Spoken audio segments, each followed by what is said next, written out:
A 7-year-old girl is tied to a tree inside a burning forest. Her stepfather left her there. Not by accident, on purpose. Her name is Laya, and the man who was supposed to protect her is the same man who lit the match. Miles away, a woman with scars older than most people's entire lives rides alone through the Montana dark. She doesn't save people anymore. She stopped doing that a long time ago. But tonight, the wind carries something different, something that sounds like a child screaming, and Mara Vale has never been good at riding away.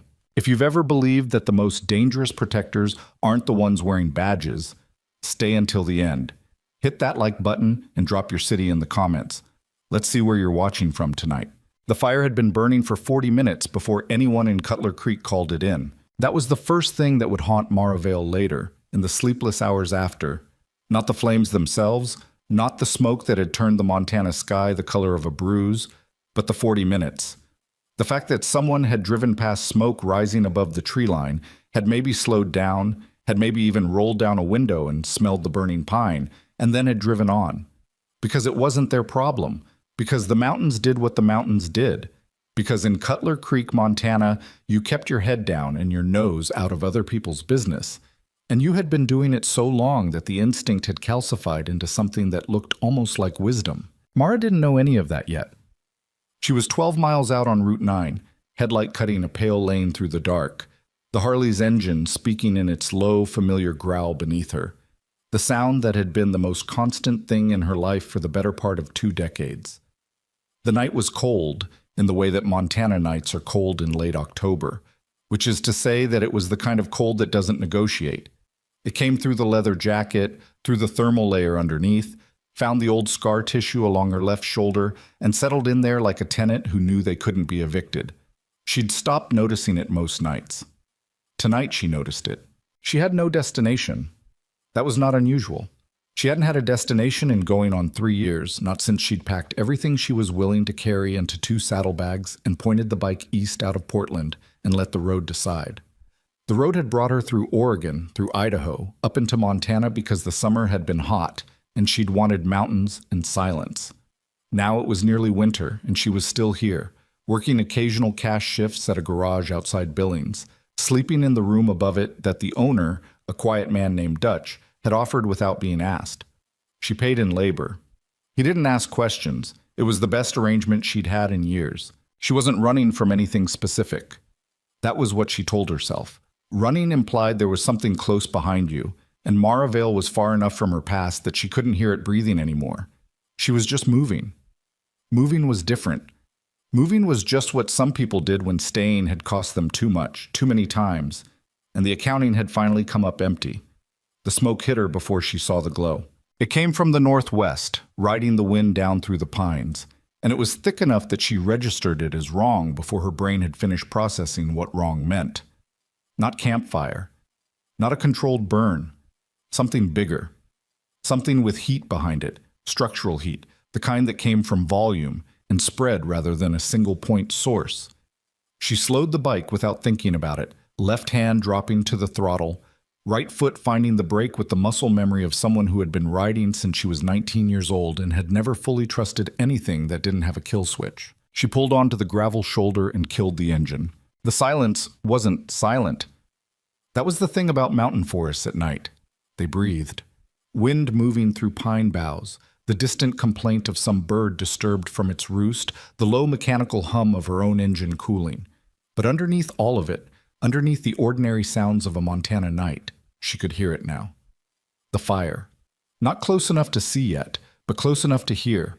A low, soft roar, nothing dramatic, nothing like the movie version.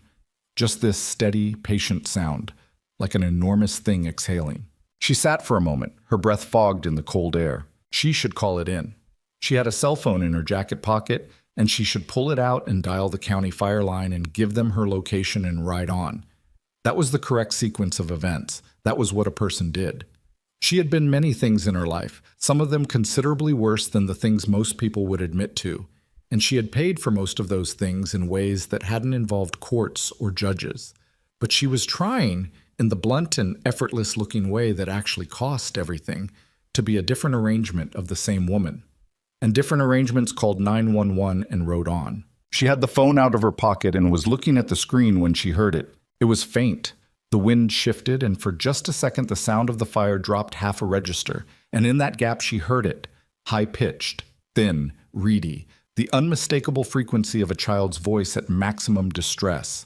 Not crying, not whimpering, screaming, full-lunged, desperate, the kind of scream that a child produces when they have stopped hoping that anything is nearby to hear them and are screaming simply because the body will not stop making sound when it is terrified. Mara's hand dropped. The phone went back into her pocket. She had the Harley running again before she had consciously decided anything. She came off the road onto a logging track. No gate, no barrier, just two tire ruts in the dirt that disappeared into the trees. The headlight bounced across roots and rocks, and the low-hanging branches slapped at her helmet, and she didn't slow down. The smoke was thicker here, already stinging, and the glow was visible now above the tree line. Not red and dramatic, but this dirty, flickering orange, low and ground level, the color of something that had been burning long enough to settle into its work. The child screamed again, and this time she had a direction. She took the bike as far as she could, until the track narrowed to nothing and the trees crowded in too tight for the handlebars. She killed the engine and dismounted in one motion, grabbed the small tool roll from the saddlebag out of the habit. There was a switchblade in there, folded shut, and she didn't examine why she reached for it. Some habits were older than thought. The heat hit her when she cleared the tree line. It wasn't the fire she'd imagined from the road. The forest floor was burning, low, spreading, moving through the dry pine duff with a kind of terrible efficiency. Flames may be knee-high in most places, but higher where they found something vertical to climb, and the smoke was dense enough that her eyes were watering immediately. She pulled the collar of her jacket up over her nose and mouth and moved toward the screaming, bent low, keeping below the worst of it. She found Leah Mercer approximately 60 yards into the burning timber. The child was tied to a ponderosa pine at about shoulder height, hands bound behind her around the trunk with what looked like nylon rope, the kind you found in hardware stores and garages, and the beds of pickup trucks. She was 7 years old, though Mara didn't know that yet. She just registered small, very small, the kind of small that recalibrates everything else in your field of vision. Yellow dress, the color almost fluorescent against the smoky dark. Bare feet, because someone had taken her shoes. Ash in her hair, a cut above one eye that had bled down her cheek and dried there. She stopped screaming when she saw Mara. Kids did that sometimes. The shock of an adult appearing where there had been nothing. The sudden confusion of hope where there had been only terror. Her face went completely still for a moment, and in that moment she looked older than she was, and also impossibly young, and Mara moved to her without saying anything because there was nothing useful to say. She had the switchblade open. The rope was cheap but thick, looped twice and knotted in the back, and her hands were not steady. She registered that without judgment, the slight tremor in her fingers a physiological fact. She worked the blade through the first loop, sawing rather than slicing, and the child made a sound against her shoulder, not a scream anymore, more like the sound a person makes when they've been holding a single breath for too long. "Hold still," Mara said. Her voice came out rougher than she intended. She hadn't spoken much in the last few days. The second loop parted. Leia's arms came free, and the child collapsed forward against Mara's chest with a force that surprised her. Small arms locked around her neck, and for a second Mara almost lost her balance. She caught herself with one hand against the pine bark and held the child with the other arm and stood up. The fire was moving. She'd spent maybe 90 seconds with the rope. 90 seconds was enough. The ground fire had been 30 yards away when she'd found the girl, and now it was closer, 20 yards maybe, and moving with the wind behind it. The smoke was eye level now, the kind that didn't just sting but suffocated, that replaced oxygen with something that tasted like carbon and char. She could feel the heat on her face, the left side more than the right, the direction the wind was pushing it. She pulled the leather jacket off her shoulders. It took maybe 4 seconds to wrap it around Leah, around her head and shoulders, covering as much of the child's face as she could while still being able to carry her. The jacket was old and heavy, treated with years of oil and road grime, and it smelled like gasoline and cold air and something older beneath that, and it would hold against sparks and embers better than a yellow cotton dress. Mara stood there in just the thermal layer, the cold already biting at her arms where the jacket had been, and she turned toward where she'd left the bike. The tree line she'd come through was gone. Not physically gone. She could still see the trees, dark shapes in the smoke, but the path between here and there had filled with fire while she'd been cutting rope. Low flames, irregular, patchy in places, but enough that she couldn't run a straight line without running through burning ground duff. She adjusted the child's weight against her chest and looked for the gaps. There were gaps. The fire wasn't a wall yet. It was pockets, spreading pockets, and if she moved fast and kept her feet on the rock and dirt rather than the pine needle accumulation, she ran. She didn't think about her boots or the heat through their soles. She didn't think about the child's weight or the route or the smoke that was down to chest level now, the kind of smoke that was more solid than air. She thought about the bike, the specific tree she'd propped it against, the angle of the handlebars. She thought about the gap in the fire 15 yards ahead and to the left.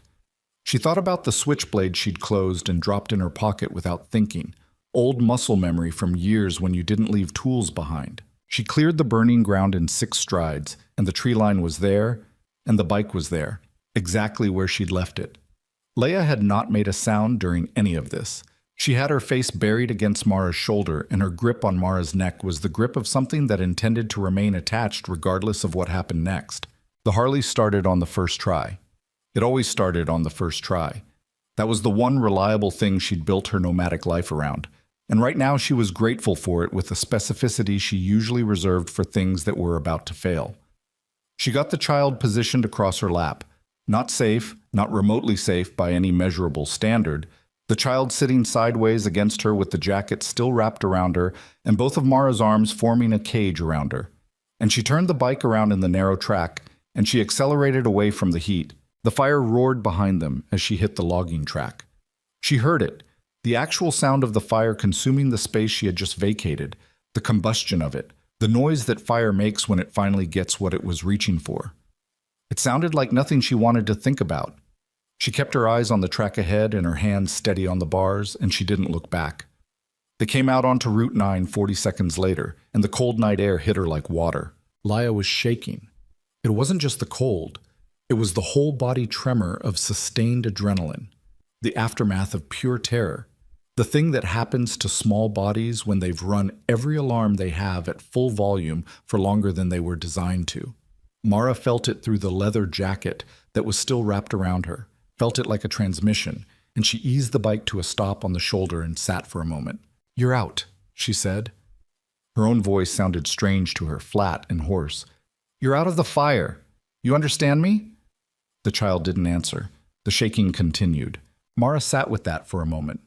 She thought about what to do. The correct answer was still the same as it had been before she'd ridden into a burning forest. Call 911, wait for EMS, hand the child to professionals who knew what to do with traumatized children, and walk away. She had no standing here. She had no relationship to this girl, no legal anything, no reason except the one that had nothing to do with reasons. She thought about the rope tied to the tree. Not hastily done, not sloppily done.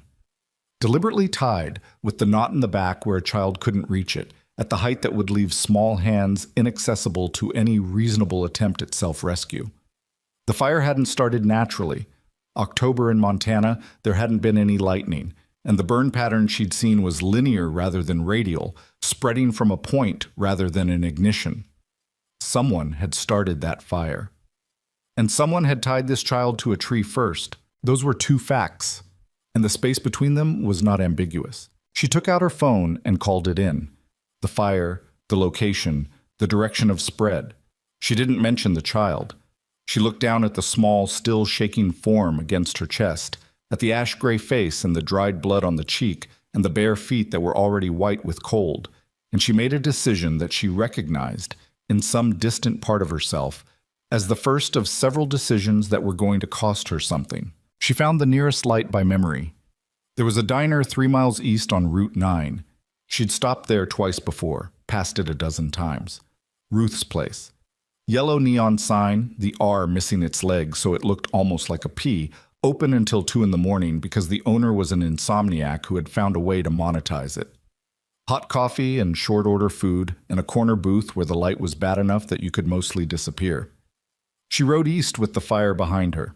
Ruth Harper was 53 years old and had been running her diner alone since her husband walked out 8 years ago, and she had seen enough of the world pass through her door on Route 9 to have stopped being surprised by most of it. She'd served cops and truckers, and a man who later turned out to be on a federal fugitive list, and 3 separate people who had been crying so hard when they sat down that they couldn't read the menu. She'd learned to give people coffee first, and questions never unless they needed something she couldn't guess. But when the door opened at 11:47 and a woman in a thermal layer and ash-covered jeans walked in, carrying a barefoot child wrapped in a leather jacket, even Ruth took a second. "Close the blinds," Mara said. Ruth looked at her. "The window blinds." Mara was already moving toward the corner booth, already scanning the parking lot through the glass before she sat down. "All of them, please." Ruth closed them. She didn't ask why. She was at the booth 30 seconds later with a wet towel and a glass of water, and she crouched down to look at the child without making a production of it. No performance of shock or alarm, just the practical assessment of a woman who had spent her life feeding and not questioning. "She hurt?" "Smoke, cut over the eye, cold. I've got a first aid kit. Bring it." Ruth brought it, and a blanket and a plate of toast that nobody had ordered, and she sat down across from them, and she began quietly cleaning the cut on the child's face, while Mara watched the windows and the child allowed it with the passive exhaustion of someone who had spent all her resources. The toast sat untouched for a while. Then, slowly, Leia's hand moved toward it. That small motion did something to the inside of Mara's chest that she didn't have a name for. Ruth said nothing. She worked. She cleaned and bandaged and wrapped and didn't ask. The diner was otherwise empty. It usually was this late, the peak having been the truck stop crowd around 10:30. The coffee machine hissed softly. A country song played quietly from the kitchen radio, something old and slow, the kind of song that sounded like it had been written in a different country even though it hadn't.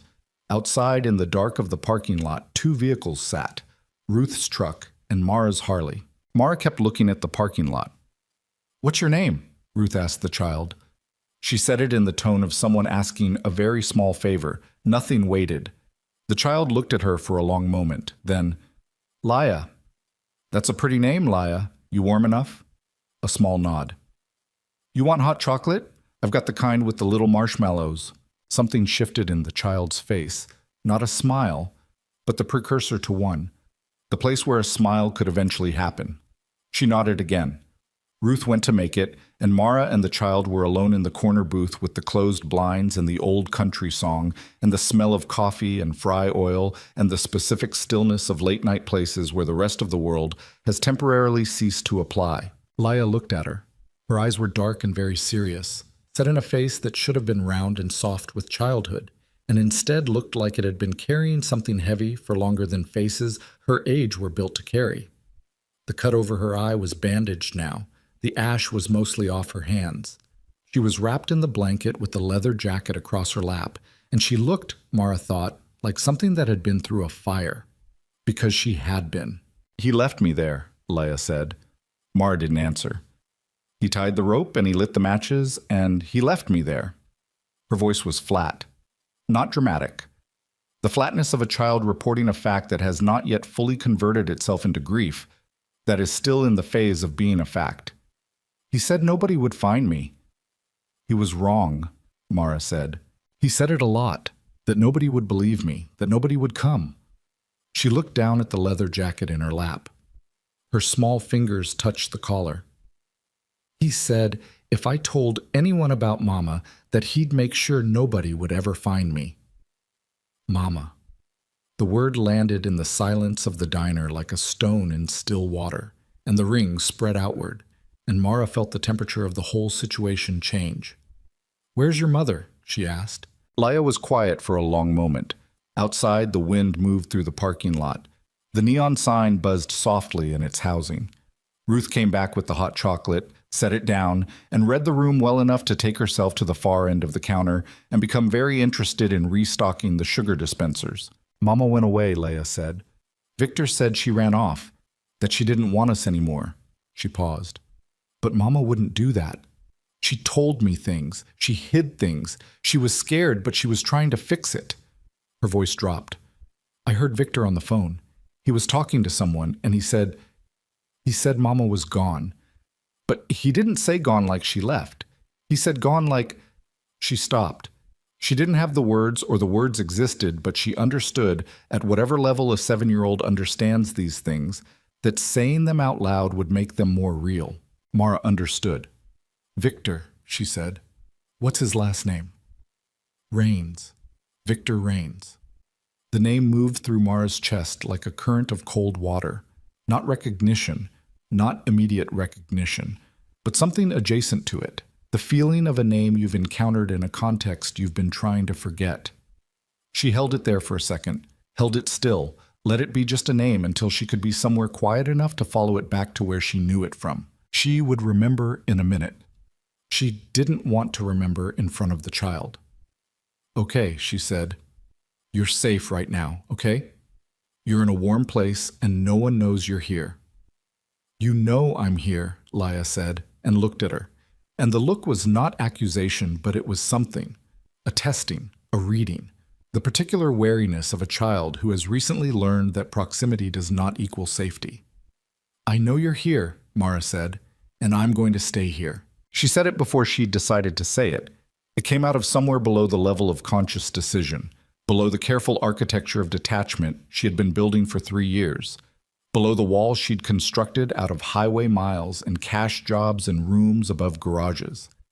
It came out of the place that had heard a child screaming and had turned the bike around without asking permission first. Laya looked at her for another long moment. Then she picked up the hot chocolate and held it in both hands, and said nothing else. And that was more than enough. Ruth came back to the table. I've got a back room, she said to Mara, in a voice pitched low enough that it was for Mara only. Caught in it. I sleep there sometimes when I don't want to drive home late. She can sleep there. Mara nodded. You want to tell me what happened? No. Ruth took that with the equanimity of someone who had spent a decade not asking questions. All right, she said. My cell's behind the counter. You need it. It's there. Your landline. What about it? Does anyone know this number? Regular customers, locals? Ruth's eyes sharpened slightly. She was understanding something. Not everything, but enough. Yes. Don't answer it tonight. A pause. Then Ruth nodded once and went back to the counter, and Mara sat in the corner booth of Ruth's diner on Route 9 with the blinds closed and the child warming both hands around a cup of hot chocolate, and she let the name surface the rest of the way. Victor Rains. She had not heard that name in 7 years. She had not thought about it in maybe 5. Not since the memories had finally started to go quiet. Not since the particular chapter of her life that contained Victor Rains had closed enough that she could stop looking over her shoulder every time she heard boots on gravel. She had ridden with the Iron Compass Motorcycle Club for 11 years. Not as a prospect, not as an associate, as a full-patched member, one of 3 women in the club's history to have earned that without it being a political gesture or a personal favor.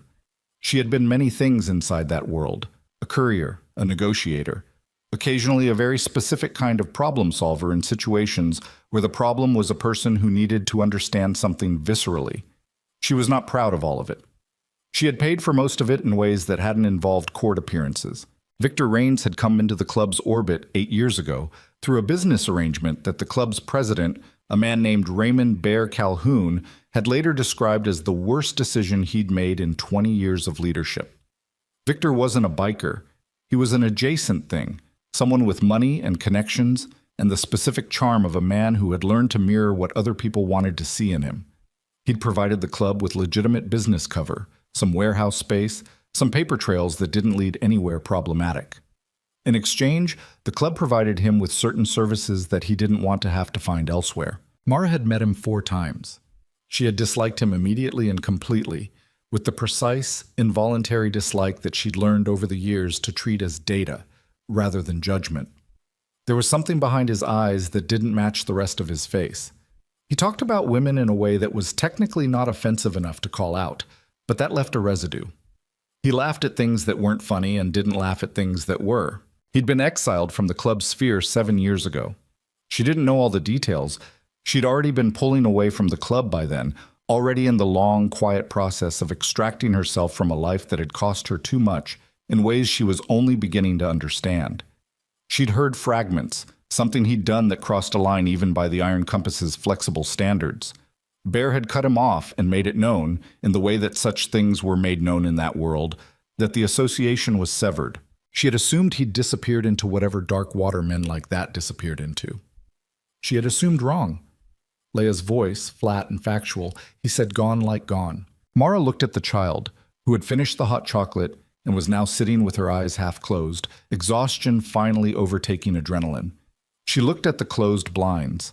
She looked at the parking lot through the gap at the edge of the blinds, at her Harley sitting under the cold Montana sky. And she thought about Victor Rains, and she thought about the rope tied to the tree and the fire that somebody had started, and she thought about a woman named Emma Mercer, who may or may not be somewhere in the world tonight. She needed to make a phone call. She didn't want to make it. She took out her cell phone and looked at it for a long moment. The number she needed wasn't in her contacts. She'd deleted the contacts 3 years ago when she'd packed the saddlebags and pointed east. But she still had the number.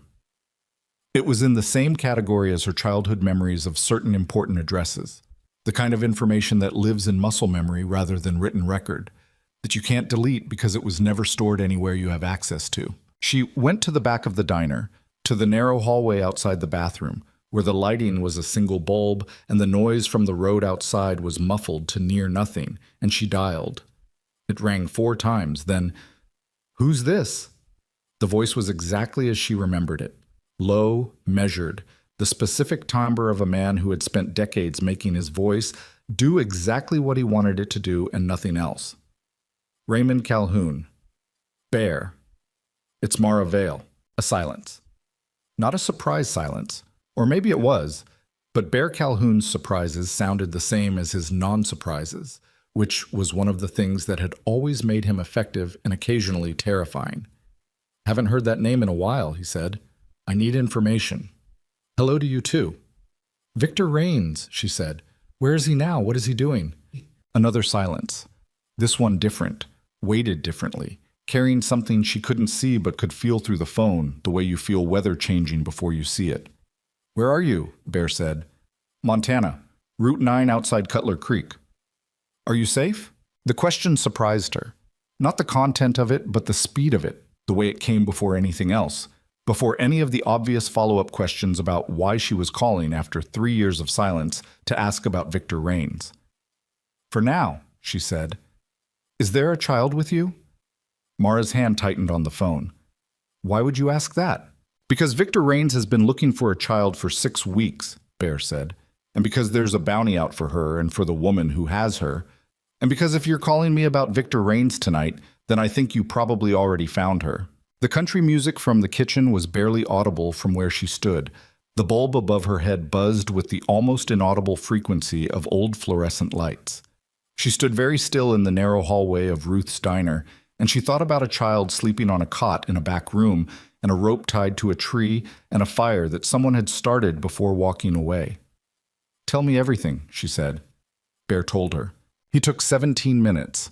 Mara listened without interrupting, which was the only way she'd ever been able to listen to Bear. He was not a man who responded well to being interrupted, and more practically, he was the kind of man who delivered information in the correct sequence, and the correct sequence mattered. She held the phone against her ear and watched the narrow hallway while he talked, watching the gap where the hallway met the diner's main room, watching the closed blinds at the front windows. Victor Rains was not simply an exiled former associate of the Iron Compass. He had been for the last 4 years, since before Bear had even known it, which was itself significant, because Bear made it his business to know, a figure in a network that operated primarily in the Mountain West, a network that moved people across state lines through the mechanism of debt and coercion and violence. He had not built it. He was not its architect. But he had inserted himself into it at a level that gave him both income and insulation, the structure above him providing cover, the structure below him providing deniability. Emma Mercer had been his wife for 3 years, or partner. The distinction was apparently contested. "She found something," Bear said. "We don't know exactly what. Paper trail, we think. Something she wasn't supposed to find. She reached out to someone. We don't know who she reached out to. And within 2 weeks, she was gone." "Gone how?" "That's the question." "Victor says she ran." "Victor says a lot of things." "The girl thinks she's dead." "The girl might be right," Bear said.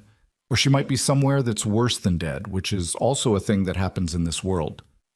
Mara was quiet. He put a bounty on the child because the child heard something, Bear continued. 6 weeks ago. Whatever Emma left behind, if she left anything behind, he thinks the girl knows where it is, or he thinks she's a liability, or both. Men like Victor, they don't stop when they start. Who's holding the bounty? Associates of his. Some of them are people I know by name. Some of them I don't know, which is the part that concerns me more. A pause. Mara, if you've got that child, you need to move. Tonight. Those associates, they find phone traffic, they find patterns. How long have you been at your current location? She looked at her watch. 90 minutes. Then you have time, but not a lot of it. Another pause. Are you alone? Yes. That's going to be a problem. I know. I can send people. I don't want... She stopped. She thought about what she didn't want. She didn't want people from that world near her. She didn't want to owe Bear anything. She didn't want to pull a thread that would unravel the careful reconstruction of the last 3 years, the quiet job above the garage, the roads that led everywhere and nowhere, the deliberate practice of not mattering to anyone who could be used against her. She thought about Leia, about the specific weight of the child against her chest when she'd carried her out of the fire, about the bare feet and the rope at the back of the tree where small hands couldn't reach it. Not yet, she said. Let me move first. Mara, I'll call you when I need them. She hung up. She stood in the hallway for a moment longer. Then she went back to the main room, to the corner booth, and she sat down and she picked up her cold coffee and she looked at the blinds and she thought. Ruth appeared at the table. She had a look on her face that was not panic but was adjacent to it, the controlled alertness of a woman who was beginning to understand that she was in something larger than she'd signed up for. There's a truck, Ruth said quietly. It came in about 10 minutes ago. Hasn't ordered anything, sitting in the parking lot with its lights off. Mara set down the coffee. Does it look like a regular customer? Ruth's expression said everything. No. Mara looked at the back wall, the door to the back room, the window above the utility sink that opened onto the alley behind the diner. She calculated weight, angles, the amount of time it would take a person to come through the front door and cross the room versus the amount of time it would take to go out the back window. She stood up. Wake her, she said to Ruth, quietly. Get her coat if you have something that'll fit. Tell her not to make any noise. Ruth went. Mara moved to the edge of the nearest blind and lifted it a 1/4 inch with one finger. The truck was still there, a dark pickup, full size, no plates she could read from here. The dome light was off. She could see the silhouette of a person in the driver's seat, and the silhouette was not moving, and the stillness of it was worse than movement would have been. One person in the truck. Maybe more she couldn't see. The parking lot had 2 exits, one onto Route 9, one onto the service road behind the property. Her Harley was at the front. The front was where the truck was. She heard Ruth come back with Leia, the child's bare feet silent on the linoleum. She turned around. Leia was awake and looked at her with those serious dark eyes, and whatever she saw in Mara's face she read correctly because she didn't ask any questions. She just nodded once, and the nod was the most adult thing Mara had seen in a long time. Ruth pressed a set of keys into Mara's hand. My truck, she said. The service road takes you back to the highway 2 miles east. Don't go west. She paused. Victor Rains, that's the name. It wasn't a question. It was a recognition. Mara looked at her. His people came through here once before, Ruth said very quietly. Last spring. They didn't find what they were looking for, but they made themselves clear about what would happen to anyone who talked. She met Mara's eyes with the steady gaze of a woman who had chosen a long time ago to be someone who didn't flinch. You take care of that girl. Mara pocketed the keys. She looked at Leia, who was standing in the middle of Ruth's diner in a too large borrowed jacket with bare feet and dark eyes, and the expression of a child who had already learned tonight that the world would set her on fire and leave her tied to a tree. The person in the truck outside hadn't moved, but the back of Mara's neck told her, with the particular certainty of a nervous system that had been trained over years in difficult situations, that this was not going to stay simple for much longer. She picked up the child. We're going out the back, she said. What Victor Rains was about to find out was that Mara Vale had not been running from her past. She'd been waiting for a reason to turn around. Ruth's truck smelled like pine air freshener and old coffee, and the specific sadness of a vehicle that had been used for practical things for a long time without complaint. The heater worked, which was the only thing that mattered. Mara had the engine running before she'd finished closing the door, and she took the service road east with the headlights off for the first quarter mile, navigating by the ambient glow of the sky and the pale ribbon of gravel visible through the windshield, because the person in the dark pickup out front did not need to know which direction they'd gone until they were already gone. Leia sat in the passenger seat with her knees pulled to her chest and the borrowed jacket wrapped around her like a shell. She had not asked where they were going. She had not asked anything. She watched the dark trees move past the window with those serious eyes, and she breathed steadily, which was more than Mara had expected. Mara turned the headlights on when she hit the paved surface of Route 9 East. In the rearview mirror, Ruth's diner shrank to a yellow smear of neon and then disappeared behind a curve. No headlights followed them. Not yet. She drove. The radio was tuned to a country station that was mostly static this far from any transmitter, and she left it because the static was better than the silence. Leia's breathing was the other sound in the cab, slow and increasingly regular, the body finally beginning its descent from crisis. Mara watched the road and thought about Bear's voice on the phone and the weight of 17 minutes of information she hadn't finished processing yet. They were 40 miles east of Cutler Creek before Leia spoke. "Where are we going?" "East for now," Mara said. "Then we'll decide." "Are you taking me to the police?" A direct question from a 7-year-old who had been tied to a tree by her stepfather 4 hours ago. Mara thought about how to answer it honestly without explaining everything that was wrong with that option. "Not yet," she said. Leia absorbed this. Then, "Victor knows people in the police." "How do you know that?" "Heard him talking." A pause. "He talks on the phone a lot when he thinks I'm asleep. Mama used to say that loud voices think quiet rooms are empty." Mara looked at the road. A dead woman's proverb delivered through a child's mouth at midnight in a borrowed truck. She felt something shift in her chest. Some piece of whatever armor she'd been building for 3 years settling differently against its foundation. "Your mama sounds smart," she said. "She is smart," Leia said. Present tense, deliberate, defiant present tense. "She's the smartest person I know." Neither of them said anything for a while after that. Mara found a motel outside a town called Harker's Pass at close to 2 in the morning. The kind of motel that had been built in the 1970s and renovated twice, badly, and still had a vacancy sign that used incandescent bulbs.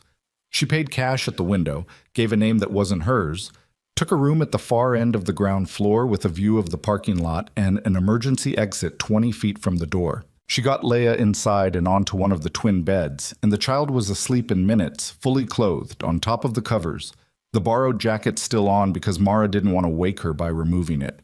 She covered her with the bedspread and stood there for a moment in the dark room looking at the shape of the child in the bed and thinking about how this had happened, how she had crossed from the shoulder of Route 9 into this thing in the span of approximately 5 hours. She didn't think about it long. Thinking about how you ended up somewhere was less useful than thinking about what you did now that you were there. She pulled the only chair in the room to face the door, and she sat down and she did not sleep. She called Bear at 4:30 in the morning when the window above the bathroom sink had shifted from black to the color of old charcoal. "Still moving?" he said. He sounded awake. She had never known Bear to sound anything other than awake.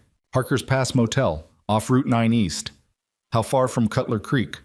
40 miles. "Not far enough." A pause that had texture in it, the sound of a man deciding something.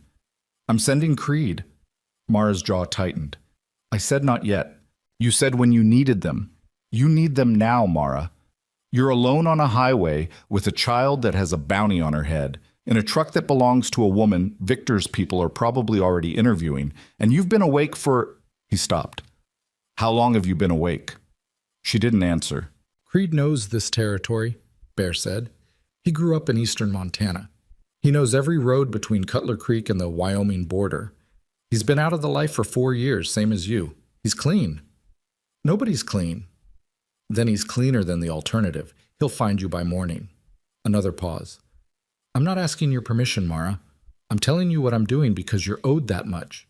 He's already writing." She wanted to argue. She sat with the desire for a moment, examined it, recognized it for what it was, not strategy, Not practicality, just the reflexive resistance of someone who had spent 3 years learning to need nothing and was now in the process of discovering how much that learning was going to cost her tonight. "Tell him yellow door," she said. "Far end of the lot." "He'll find it." She hung up. Outside, the sky was lightening in the east. The parking lot was empty except for 2 other vehicles, both of which she'd already assessed. A minivan with out-of-state plates and a sedan with a cracked bumper that hadn't moved since before she'd checked in. She watched them through the window for another hour. Nothing moved. She heard the bike before she saw it. It came in off the highway around 6:15, and the sound of the engine was the specific sound of a Harley-Davidson softail running cold in the morning air, the exhaust note a little rough before it warmed up, the kind of rough that wasn't a mechanical problem but a temperature problem, the bike telling you about the weather rather than about itself. She had the curtain moved an inch before the headlight swept the parking lot. He was bigger than she remembered. Bear's people tended to run large, see. It was partly selection, partly the kind of life that added mass to a person, the way weather added to stone. But Creed had always been on the larger end even for that company. 6'4", maybe 230, broad through the shoulders in a way that wasn't gym muscle, but the kind of density that came from physical work over decades. He had a beard that had gone mostly gray since she'd last seen him, and a face that had a few more lines in it and the same quality he'd always had, which was the quality of a man who was always slightly more alert than the room he was in. He pulled up to the yellow door and killed the engine and sat on the bike for a moment before dismounting, which was Creed's way.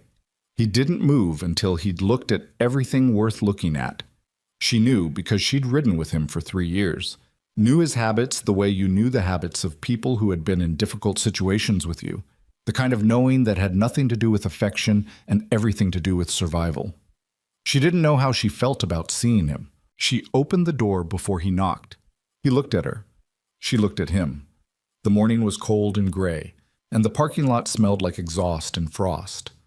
"You look like hell," he said. "You drove all night," she said. "How do you look?"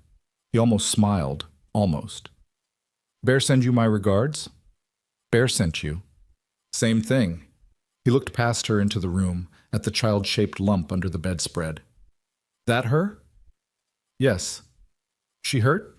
Smoke inhalation cut over the eye. "She'll be fine." A pause. "Come in."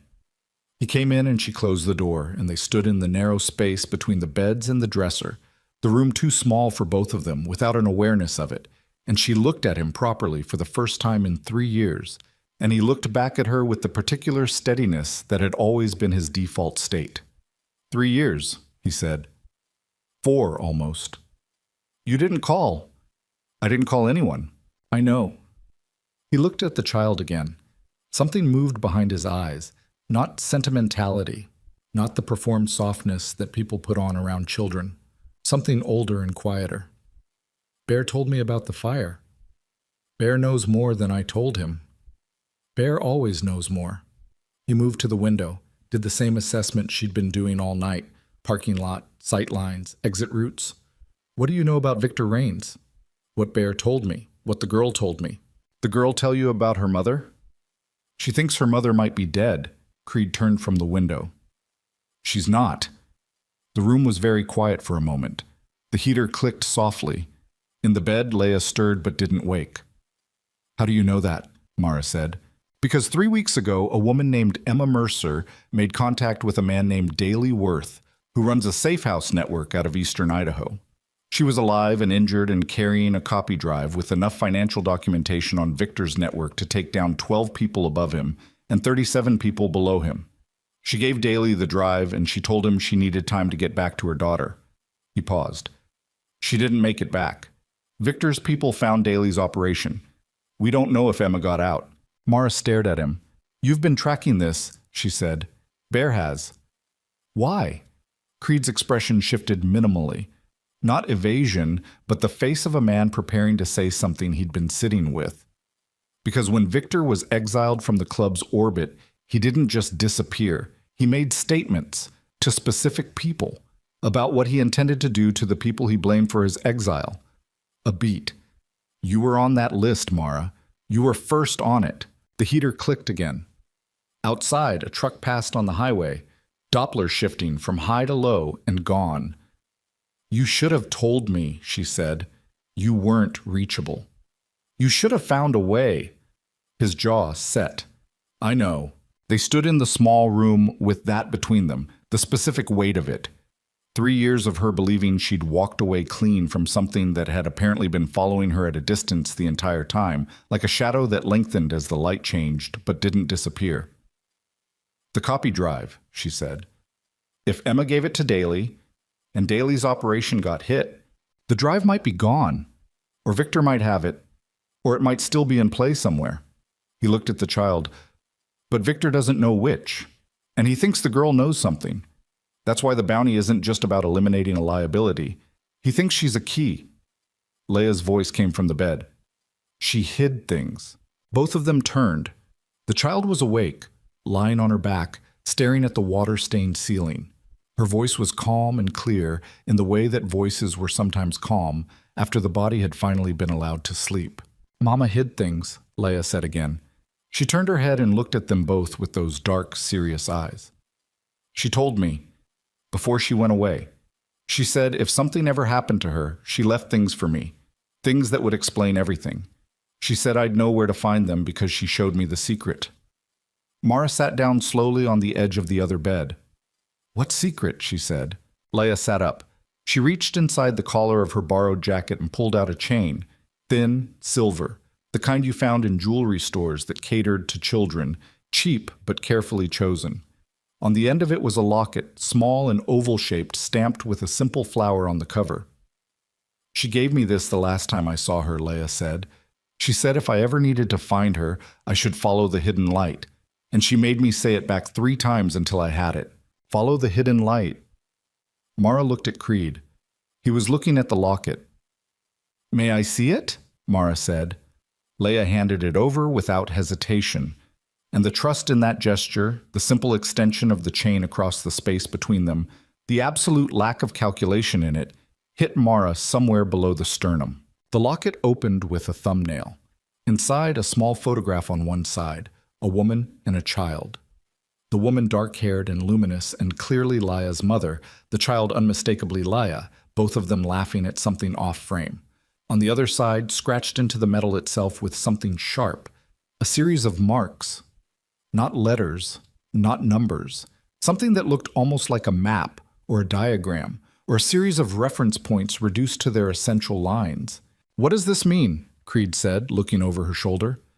"I don't know yet," Mara said. She looked at Leia. "Do you know what these marks mean?" Leia looked at the inside of the locket for a long moment. Then she looked up. "The lighthouse," she said. "Mama took me there once, when I was really little. She said it was her secret place. She said it was where she went when she needed to feel brave." "Where's the lighthouse?" "I don't know the exact place, but Mama said it was near the ocean. She said you could hear the water from the road."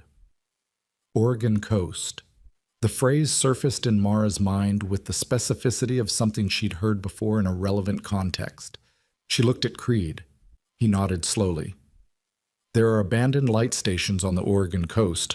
Several of them. Some have been decommissioned for 30, 40 years. "Victor know about this place?" "Unknown.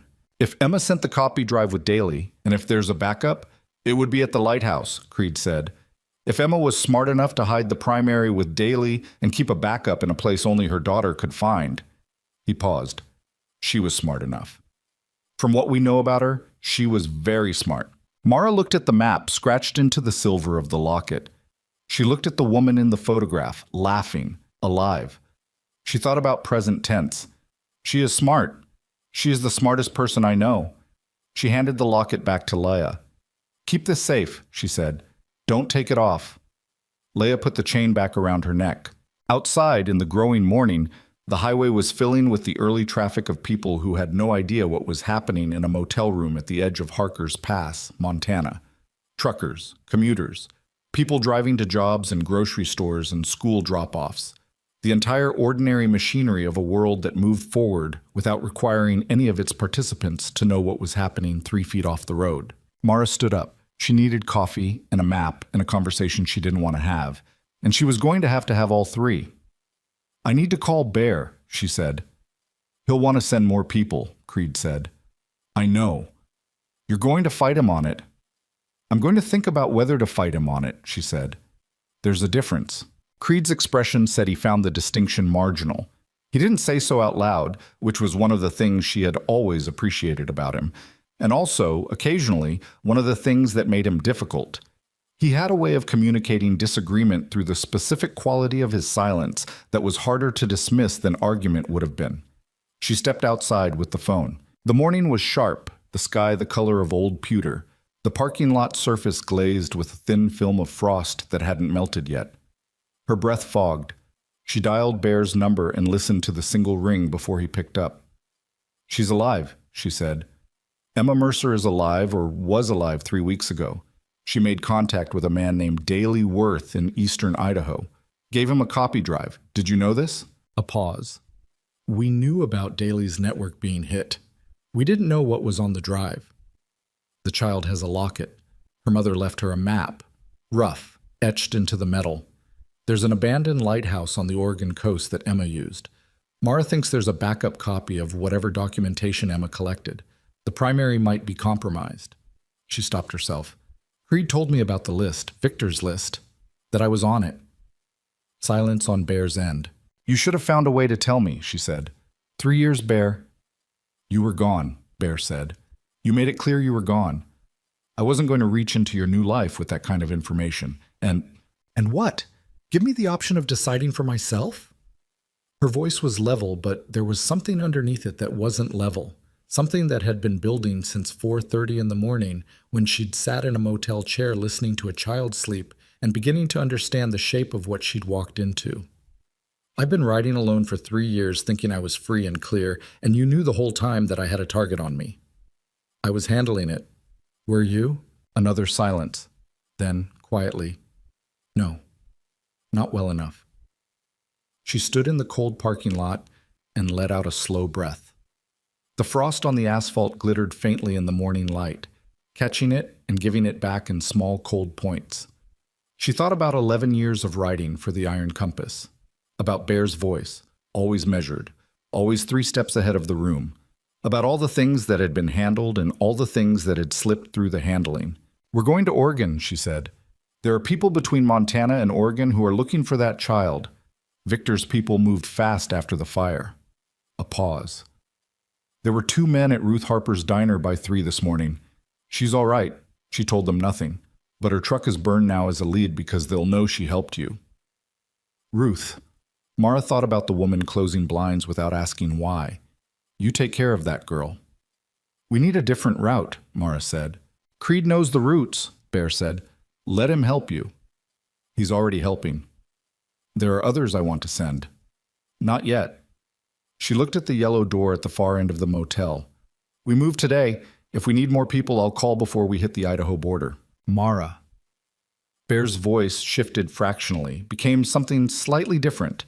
Not softer exactly, but more deliberate. The voice of a man choosing his words with the kind of care that meant the words mattered. I know what you're doing. I know why you're doing it the way you're doing it. But this isn't about being alone anymore. That child changes the math. She didn't respond. She changes everything, Bear said. You know that. She hung up. She stood for a moment longer in the cold. Then she went back inside. Creed had made coffee with the small in-room machine, the kind of coffee that was technically coffee in the same way that a convenience store map was technically a map. But it was hot, and it existed, and she took the cup he held out without comment. Leia was sitting up on the bed, eating crackers from a vending machine bag, a box of orange juice beside her, both of which Creed had apparently acquired while Mara was on the phone. Mara looked at the crackers, then at Creed. She didn't ask when he'd gotten them. We should move before noon, he said. Earlier. Victor's people were at the diner by 3. They know we went east. She sat down, drank the bad coffee, thought about the route. If we go south before we go west, we can pick up the interstate below the state line and approach Oregon from below. Adds 4 hours. I know, he nodded. I know a place we can stop. Halfway. Not a public place. Old contact of mine runs a farm property outside Dillon. Clean. Not connected to any of this. Who is he? Name's Garrett. We rode together for 2 years about 15 years ago. He left the life completely. Different reasons.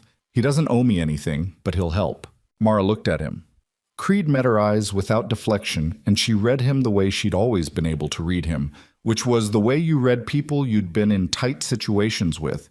Not perfectly, not completely, but well enough to know the difference between the truth and the version of the truth they were presenting. "Okay," she said. They packed what little there was to pack. Mostly nothing, the emergency minimalism of people who were moving rather than staying. Leia ate her crackers and watched them with careful attention, tracking their movements and their faces the way a child tracked adults. When the adults were clearly managing something serious, and the child was deciding whether to insert themselves into it, she inserted herself. "Are you two married?" she asked. Creed choked on his coffee. Mara did not react visibly, which cost her something. "No," Mara said. "Were you?" "No." "You act like it," Leia said, not unkindly, simply observationally, with the flat accuracy of a child who had been watching adults navigate around each other for long enough to recognize the pattern. "You argue like married people." Creed set his cup down and found something outside the window to look at. His ears were slightly red. Mara noted this with the part of her brain that cataloged things without necessarily knowing what to do with them, and said nothing. They were on the road by 7:45. Creed led on the Harley, and Mara followed in Ruth's truck with Leia, because the child needed to be in something enclosed and heated, and because putting Leia on the back of a motorcycle on a November morning in Montana was not something Mara was willing to do, regardless of how practical it might theoretically be. The caravan was a concession to visibility. 2 vehicles were easier to track than 1, but the alternative was worse. She kept Creed's taillight in sight and watched the mirrors. For the first 2 hours, nothing followed. Outside Dillon, the land opened up into high grassland, the mountains stepping back, the sky expanding to the enormous gray canvas of the Montana plains. The road was mostly empty at this hour on a weekday. She watched the mirrors and thought about Victor Rains and thought about a copy drive in an Idaho safe house that might or might not still exist, and she thought about the scratches inside the locket and what a woman named Emma Mercer had done, had been smart enough and desperate enough to do, when she'd realized she was in a situation that was going to go wrong before it went right. Leia had fallen asleep against the window again. The borrowed jacket was pulled up to her chin. The chain of the locket was just visible above the collar. Mara looked at the sleeping child and then looked back at the road. She thought, "I have no plan beyond the next 12 hours. She thought, "That has been true for 3 years, and most of those hours turned out fine." She thought, "This is different." Garrett's property was outside Dillon proper, down a dirt road that had once been maintained and was now maintained only by the memory of maintenance, the kind of road that needed a pickup or a truck to navigate without bottoming out, which was probably intentional. The farmhouse was visible from the road. 2 stories, painted white once, painted gray by weather since, a working property that worked at its own pace without apology.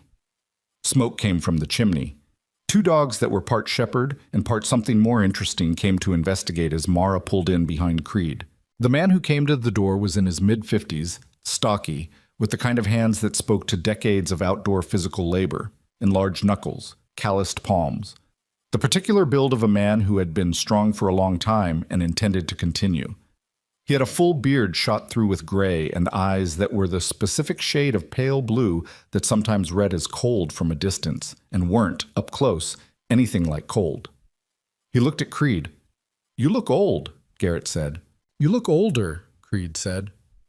They shook hands with the grip of men who had been in the same difficult places at the same difficult times, and no further ceremony was exchanged.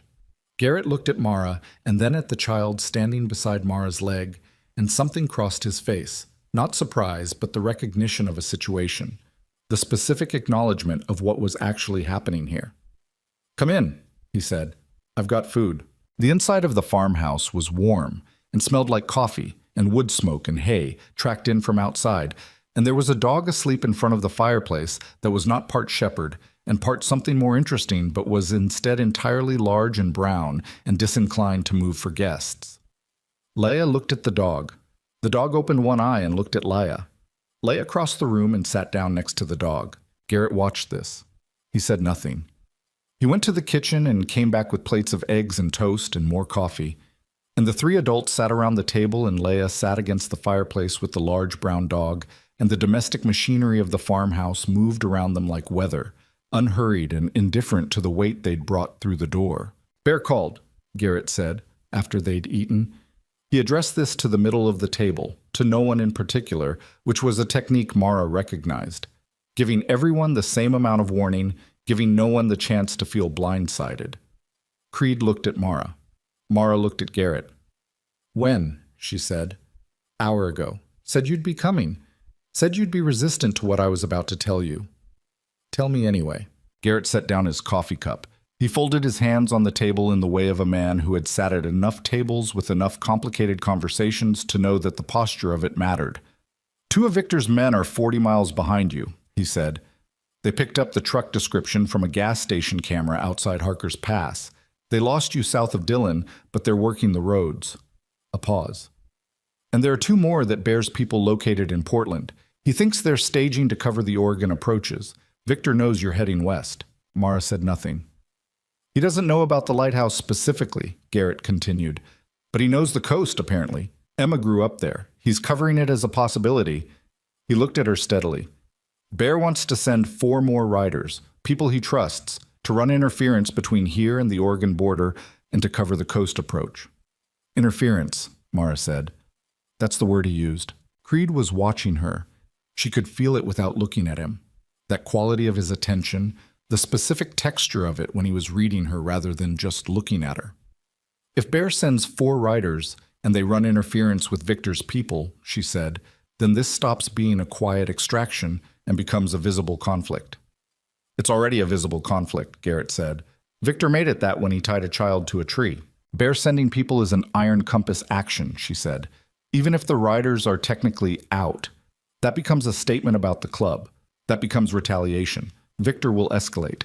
"Victor is already escalating," Creed said, quietly. "He has people in Portland. He's covering the coast. He knows what the lighthouse might mean because he knows enough about Emma to know she had a place she went to. He's not waiting for us to figure this out. He's already 3 moves into the next part of this." Mara looked at the table. She thought about the list, Victor's list, first on it. She thought about Bear's voice, measured and deliberate. "I was handling it." And then, "No, not well enough." She thought about 11 years of writing inside a structure that had kept her alive and cost her nearly everything else, and about the 3 years she'd spent trying to understand what she'd traded and whether it was possible to recalibrate without losing what she'd gotten in the exchange. She looked up at Garrett. "You're out of the life." "Completely," he said. "You're sure?" "I'm sure." "Then why are you doing this?" He looked at her for a moment with those pale blue eyes that weren't cold, up close. "Because Bear asked me," he said. "And because a child tied to a tree in a burning forest is a thing that you don't walk past, even if you're out of the life." He paused. "Some things don't require a reason beyond the thing itself." The dog by the fireplace had allowed Leia to lean against its flank. The child's eyes were half closed again. The accumulated exhaustion of a sleepless night and a burning forest, and the back of a truck and a motel room settling into her with the particular gravity of a body that had finally reached a place warm enough to let it. Mara watched her. She thought about Bear's voice. She changes everything. She thought, he's right. She thought, I've known he's right since I cut the rope. "Call Bear," she said. "Tell him to send the riders." She said it to the table, to the middle of it, to no one, and everyone the way Garrett had. "But I need them running the routes between here and the border, not escorting us. I need Victor's people occupied and misdirected, not confronted. Not yet. If it comes to confrontation, it needs to happen at a time and place that I control, not on a highway with a child in the vehicle." Creed nodded once. "And tell him I want to know everything about the lighthouse," she said. "Exact location, access roads, any recent activity in that area, any indication that Victor's people have already been there." She paused. "And I want to know the last confirmed location of Emma Mercer." Garrett was already reaching for his phone. She looked at Creed. "How far to the Oregon border from here?" 8 hours, good conditions. "We leave in 2 hours. Leia needs sleep." She stood. "And I need to think." She went outside. The morning had settled into something cold and still, the kind of stillness that felt deliberate. The mountains far to the north, a dark line against the sky. She stood in Garrett's yard with her hands in her pockets, and she looked at the road that had brought her here and the road that would take her west, and she thought about all the ways this could go wrong, and then she stopped thinking about that because it wasn't useful. She thought instead about the locket, about the marks etched into the silver, about a woman in a photograph, laughing, alive, present tense. If Creed was right, if the 3-week-old information still held, if Victor's people hadn't found her in the time between. She thought about what Emma Mercer had been willing to do, had been smart enough and brave enough to do. Leave a copy drive with a stranger, etch a map into her daughter's locket, fake her own disappearance, endure whatever she'd endured in the weeks since, all to get evidence to the surface, all to build a case strong enough that Victor's network couldn't be quietly made to disappear. Mara thought, she wasn't just trying to survive, she was trying to end it. She thought, that's the kind of thing that gets you killed. She thought, or the kind of thing that requires someone else to finish what you started. The dogs came and sat beside her in the cold yard, the shepherd mix pair, both of them pressing their sides against her legs with the uncomplicated warmth of animals that had no stake in any of the larger architecture and simply recognized a person standing still in the cold who might benefit from company. She stood with the dogs in the cold and the quiet, and she didn't move for a while. When she went back inside, Creed was on the phone in the corner of the main room, speaking low and direct, and Garrett was cleaning up the breakfast dishes with the methodical efficiency of a man who found order in the physical, and Leia was fully asleep against the big brown dog, the locket chain just visible at her collar, her breathing slow and even and utterly unguarded. Creed finished his call and came to stand beside her. 4 riders, he said, 2 heading east from Bear's current location, 2 coming up from the south. They'll be positioned between here and the Idaho border by tonight. Bear say anything else? He said the last confirmed location of Emma Mercer was a clinic outside a town called Mineral in southwest Idaho. A pause. 3 weeks ago. She left voluntarily. She told the clinic staff she had somewhere she needed to be. The lighthouse. Mara looked at the sleeping child. She was heading for the coast, Mara said. That's what Bear thinks. Victor's people in Portland, are they watching the coastal highways? Both of the main approaches from the north, but there's a third route. He moved to the table and picked up an old paper road atlas that Garrett had left there. Actual paper, which was a thing that people who'd spent time in territories with no cell service still kept around. He opened it to Oregon and pointed. Coastal Road 12. It's older, goes inland through timber country before it hits the coast. Takes longer. Not the kind of route someone in a hurry would take. Which means Victor's people won't be watching it. Probably not. She looked at the map. The coastal line of Oregon, the highway running inland through forest and then out to the water. The specific quality of that coast. She'd been there twice, years ago, and she remembered it. Rocky and gray and enormous, the kind of landscape that put things in proportion. We'll take Route 12, she said. She looked up from the map and found Creed looking at her, and the look on his face was one she recognized but hadn't seen in 3 years. The particular expression of a man who was with her, not ahead, not behind, but with her, and the recognition of it did something complicated in her chest. You know this might not end quietly, he said, even with the riders, even with the routes. I know. Victor doesn't let go of things. You know that better than most. I know. This goes all the way to the lighthouse, and if Emma's there, and if there's evidence... He stopped. Victor will come. He'll come himself. She looked at him for a long moment. Good, she said. He held her gaze, then, okay, no argument, no qualification. Just the word, flat and solid, and the thing it carried underneath it. The weight of a man who had ridden next to her for 3 years in another life, and had known her well enough then and now to know that the moment she said good about Victor Raines coming for her personally was the moment the situation had shifted from extraction to something else. Something she had been moving toward since the moment she'd heard a child screaming in a burning forest and turned the bike around. It was Garrett's voice from the kitchen that broke it. You should know, he said, and stopped. Mara looked at him. He was standing in the kitchen doorway with his phone in his hand, and the expression on his face was the expression of a man reading something that had changed the shape of what he thought he knew. What? She said. He looked up from the phone. Bear got a location on Ruth Harper's diner, he said. Victor's people went back. Mara went still. Ruth's okay, Garrett said quickly. She's out. Her neighbor got her out. But the diner... He stopped again. He looked down at the phone and then back up at Mara, and the specific quality of what he was communicating in the silence between the words landed like something physical. Victor's people burned it down. The kitchen was very quiet. Mara thought about a woman who closed blinds without asking why, who pressed keys into her hand and said, "You take care of that girl," who stood in her own diner and named Victor Rains with the voice of someone who had been visited by his people once before and had chosen not to flinch and had kept right on choosing. The diner Ruth Harper had built and run alone for 8 years. The yellow neon sign with the broken R. The corner booth where the light was bad enough to disappear. Gone. Because Mara had been there. Because Laya had been there. Because Victor Rains did not make threats as threats. He made them as demonstrations. She looked at the child asleep against the dog by the fireplace. She looked at Creed, and she understood, with the clean and total clarity of something that had been approaching for hours and had finally arrived, that this was no longer a situation she could navigate quietly or alone, or with the careful minimalism of a woman trying to cost as little as possible. Victor had just made it personal in a direction that had nothing to do with her. He'd made it about Ruth, about an ordinary woman who had made coffee and asked no questions and trusted a stranger to do the right thing. He'd made it about every person in the radius of this, every person connected by the loosest thread of proximity to Leah Mercer and the locket around her neck and the evidence her mother had hidden at the end of a coastal road. Mara Vale picked up her phone. She called Bear. He answered on the first ring. "Send them all," she said.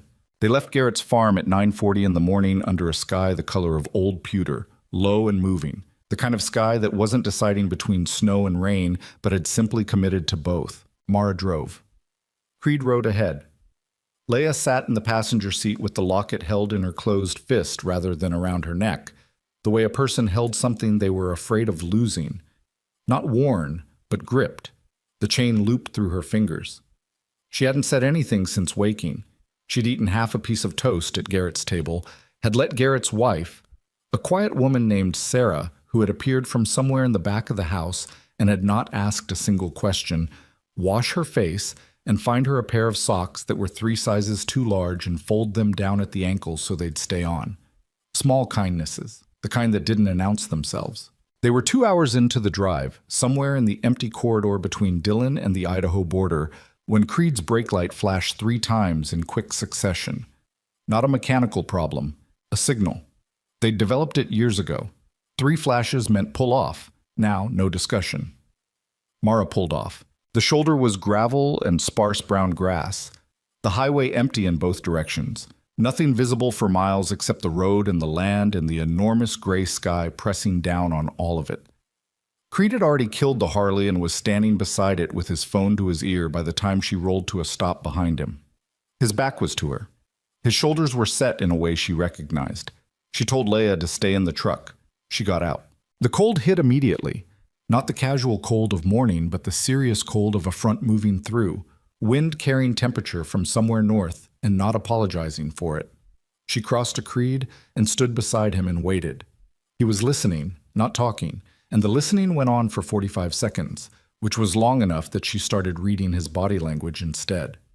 Jaw tight, the hand not holding the phone pressed flat against his thigh. Not a fist, but controlled, the deliberate not making of one. He lowered the phone. He didn't turn around immediately. He stood facing the road for a moment, and that moment told her more than whatever he was about to say, because Creed did not have moments unless what was coming required one. He turned. "Bears riders," he said. "The 2 coming up from the south. What about them?" "They were hit outside Salmon City 2 hours ago. Both bikes off the road. One rider's in a hospital." A pause. "The other one isn't." The wind moved between them. "Victor's people," she said. "No." He held her gaze. "That's the problem." Bear pulled the camera footage from the rest stop where they were last seen. The vehicle that followed them out. It wasn't Victor's people. Wrong plates, wrong vehicle profile, wrong operational pattern. He stopped. It was law enforcement, federal plates. She stared at him. Bear thinks someone inside the investigation, someone with access to federal traffic monitoring, someone who knew our riders were moving, called it in. His voice was flat and careful, the voice of a man delivering information that he was still processing himself. Victor has someone inside, not local, federal. The road was empty, the sky was pressing down. Somewhere north of them, invisible behind clouds, the mountains existed. How deep, she said. Unknown. The riders from the east? Bear pulled them back. A beat. Mara, if Victor has federal access, then the routes we mapped, the phones we used at Garrett's farm, the call you made to Bear this morning?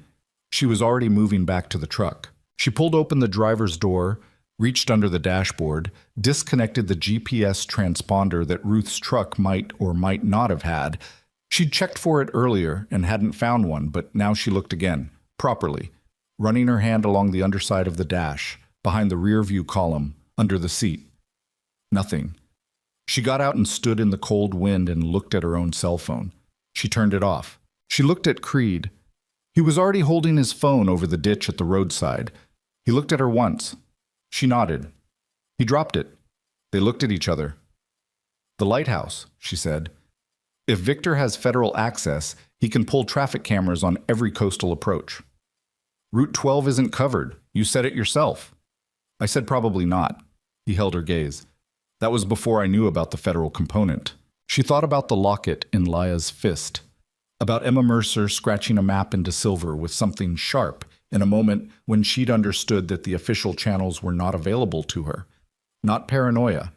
Information. Emma had known, had understood something that Mara was only now catching up to, that the thing she was carrying was big enough to have reached into the systems that were supposed to stop it. She looked back at the truck. Through the windshield, Leia was watching her, dark eyes. Steady. She thought, Emma Mercer built her escape route assuming she couldn't trust the official world. She was right. She was right the whole time. She went back to the truck.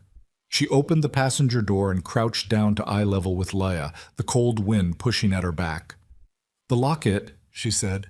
The marks inside. Can you draw them from memory if I give you paper? Leia looked at her for a moment.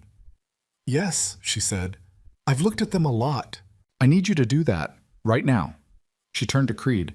Garrett had that road atlas. It's in the truck, he said. He reached past her into the back seat and produced it. Actual paper, which was now the most valuable thing in the vehicle. He tore a page from the back, handed it to Leia with a pen from his jacket pocket. Leia took them. She opened her fist and looked at the locket for a moment, not to copy it, but to compare, to verify. And then she drew. Quickly, with the focused certainty of a child reproducing something she'd memorized. 4 marks, each one a simple line or angle, arranged in a specific relationship to each other. She handed the paper back. Mara and Creed looked at it. It was a compass arrangement, so not a standard compass rose, but a relative one. A primary direction mark, 2 secondary reference points, and a distance indicator that was abstract rather than specific. The kind of thing that was meaningless without standing in the right place first, and perfectly clear once you were. She'd know the starting point, Creed said quietly. The lighthouse station, Mara said. If we're standing at the lighthouse, these marks become a direction and a distance. She looked at him. Emma designed it so that anyone who found the locket without Leia couldn't use it. But Leia, standing at the lighthouse, with this in her hand, could walk directly to whatever Emma left. Mara looked at the child. Leia was watching her with those serious dark eyes, and she said, very quietly, she knew I'd come. She knew I wouldn't give up. The wind came across the highway in a long, cold gust, and the brown grass on the shoulder flattened and rose again, and Mara looked at the paper in her hand and thought about what it meant to build a system of hope around a 7-year-old, to trust in the worst moment of your life that your child would find a way through. She thought about the kind of mother who did that. She thought, we are going to find her. She stood up. She looked at Creed over the roof of the truck. We ditch the truck outside the next town, she said. We find a cash vehicle. We take Route 12 without phones. If Bear needs to find us, he finds us the old way. The old way, Creed said. He knows the coastal stations. He knows which one. She met his eyes. He'll figure it out. And if Victor's federal contact is already running camera pulls on the coast, then we move faster than the pull. She got in the truck. Get on the bike. He got on the bike. They drove south. The town was called Bexford, and it had a population of 800 and a hardware store and a bar and a mechanic's lot on the edge of town where 3 vehicles sat with for sale signs behind the windshields. Mara pulled in, walked to the mechanic's office, put cash on the counter for an 8-year-old Chevy pickup that ran correctly and asked no questions of whoever drove it, transferred nothing from Ruth's truck except the road atlas and the page with Laya's drawing, and left Ruth's truck parked at the back of the lot with the keys under the seat. She felt the exposure of switching vehicles in a town with eyes, and she kept moving because stopping was worse. They were back on the road in 22 minutes. The rain started outside Bexford, coming in sideways off the mountains, the kind of rain that wasn't distinguishable from the wind that carried it. The wipers smeared it across the glass in long arcs. Creed's taillight was a red point in the gray ahead of her, steady and close. Leia said, "Are you scared?" Mara looked at the road. "Sometimes." "What do you do when you're scared?" "Keep moving," Mara said, "and pay attention." Leia absorbed this. She had the locket back around her neck, the chain tucked inside the collar of the too large jacket, hidden but present. She pressed her palm flat against the outside of the collar, over the place where the locket sat against her chest. "Mama says fear is just love with nowhere to go," she said. Mara's hands tightened on the wheel.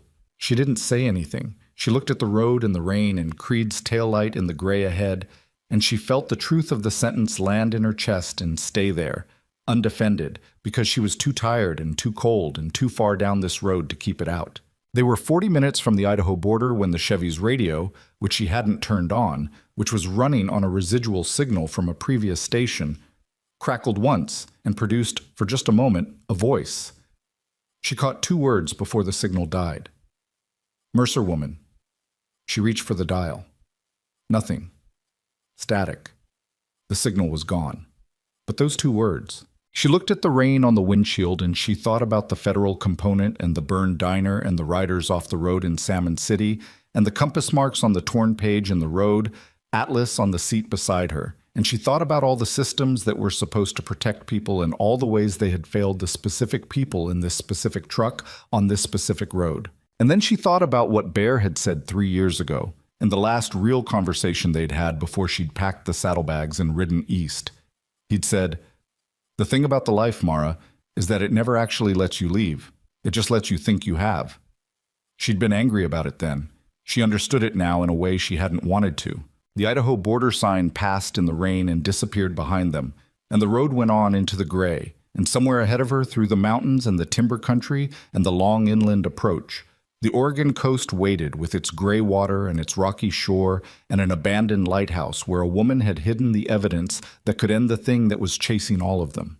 And somewhere between here and there, or already moving, Victor Raines was moving through timber country on a road that didn't appear on federal traffic monitoring maps, and he already knew where they were going. The Oregon coast arrived without announcement. One moment there was timber, Douglas fir pressing close on both sides of Route 12, the road narrow and poorly maintained, the kind of road that existed because it had always existed and not because anyone had recently decided it should. And then the trees thinned and the land dropped and the smell changed. Salt, cold water. The specific smell of the Pacific coast in November, which was the smell of something enormous and indifferent, older than any of the things happening on its shore. Mara saw the lighthouse before Creed signaled. It stood on a headland half a mile north of where Route 12 met the coastal road, white tower against gray sky. The light long dead. The keeper's house beside it reduced to a dark shape with most of its windows gone. The kind of structure that had been abandoned long enough to start belonging to the landscape rather than to the people who had built it.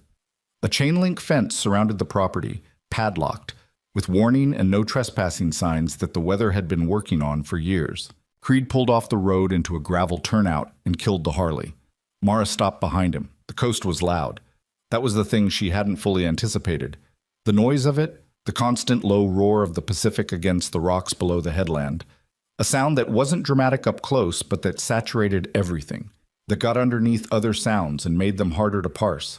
She stood beside the truck in the cold and listened past the ocean for anything that shouldn't be there.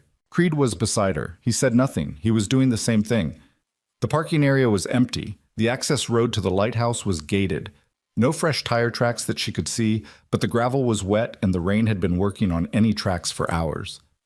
"I don't like it," Creed said. "Neither do I. Too quiet. Or actually quiet." She looked at the lighthouse. "We don't have time to like it." She went back to the truck and opened the passenger door.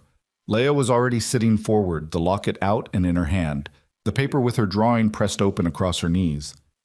"Is that it?" Mara said. Leia looked at the lighthouse. Something moved across her face. Recognition, but more than recognition, something older and more complicated. The face of a child standing at the threshold of a memory that belonged to a different version of herself, one that hadn't been tied to a tree yet. One that had stood here with her mother and learned that this was a place for being brave. "That's it," she said. They cut the fence at the south corner away from the road, using the wire cutters from the Chevy's toolbox. Creed went through first, then Leia, then Mara. The ground between the fence and the keeper's house was overgrown with coastal grass, wet and knee-high, soaking their legs immediately. The wind off the ocean was serious here, the kind that leaned into you and expected you to acknowledge it. The keeper's house door was locked with a padlock that was newer than the rest of the property. Mara looked at it. Creed looked at it. "Someone's been maintaining this," he said. "Emma?" Mara said. He met her eyes. Then he stepped back and kicked the door. It took 2 kicks. The lock held, but the door frame didn't, the old wood giving with a sound like a gunshot that the ocean immediately swallowed. They went in. The interior smelled like salt damp, and old wood, and something else. Something recent, something human. Candle wax. The particular smell of a living space that had been occupied not long ago by someone trying to be invisible. Mara stood in the doorway and let her eyes adjust. The main room had been cleared, old furniture pushed to the walls, a sleeping bag in the corner, compressed but not rolled, the way a sleeping bag looked when it had been vacated quickly. A camp stove on the floor, 3 cans of food, 2 of them open and empty, a water container, a flashlight with dead batteries. Someone had been here.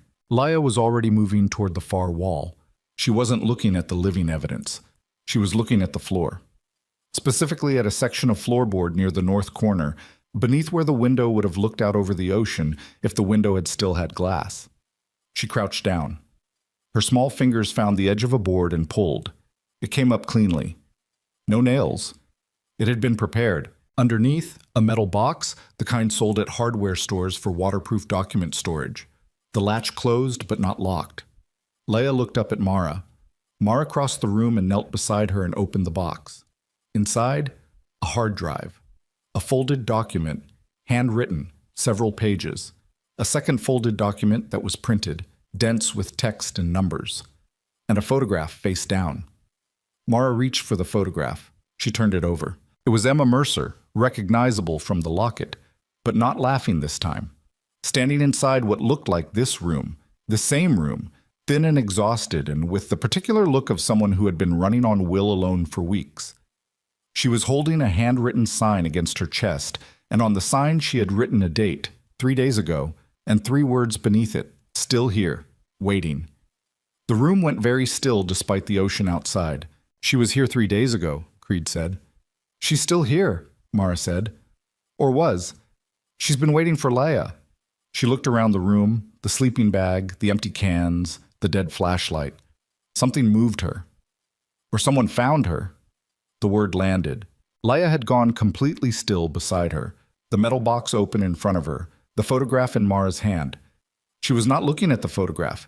She was looking at the space around her, reading it the way Mara had been reading it, and the look on her face was the most adult thing Mara had ever seen on a child's face, a 7-year-old doing rapid and precise assessment of what the evidence in front of her meant. "She left this for me," Leia said. "She knew I was coming.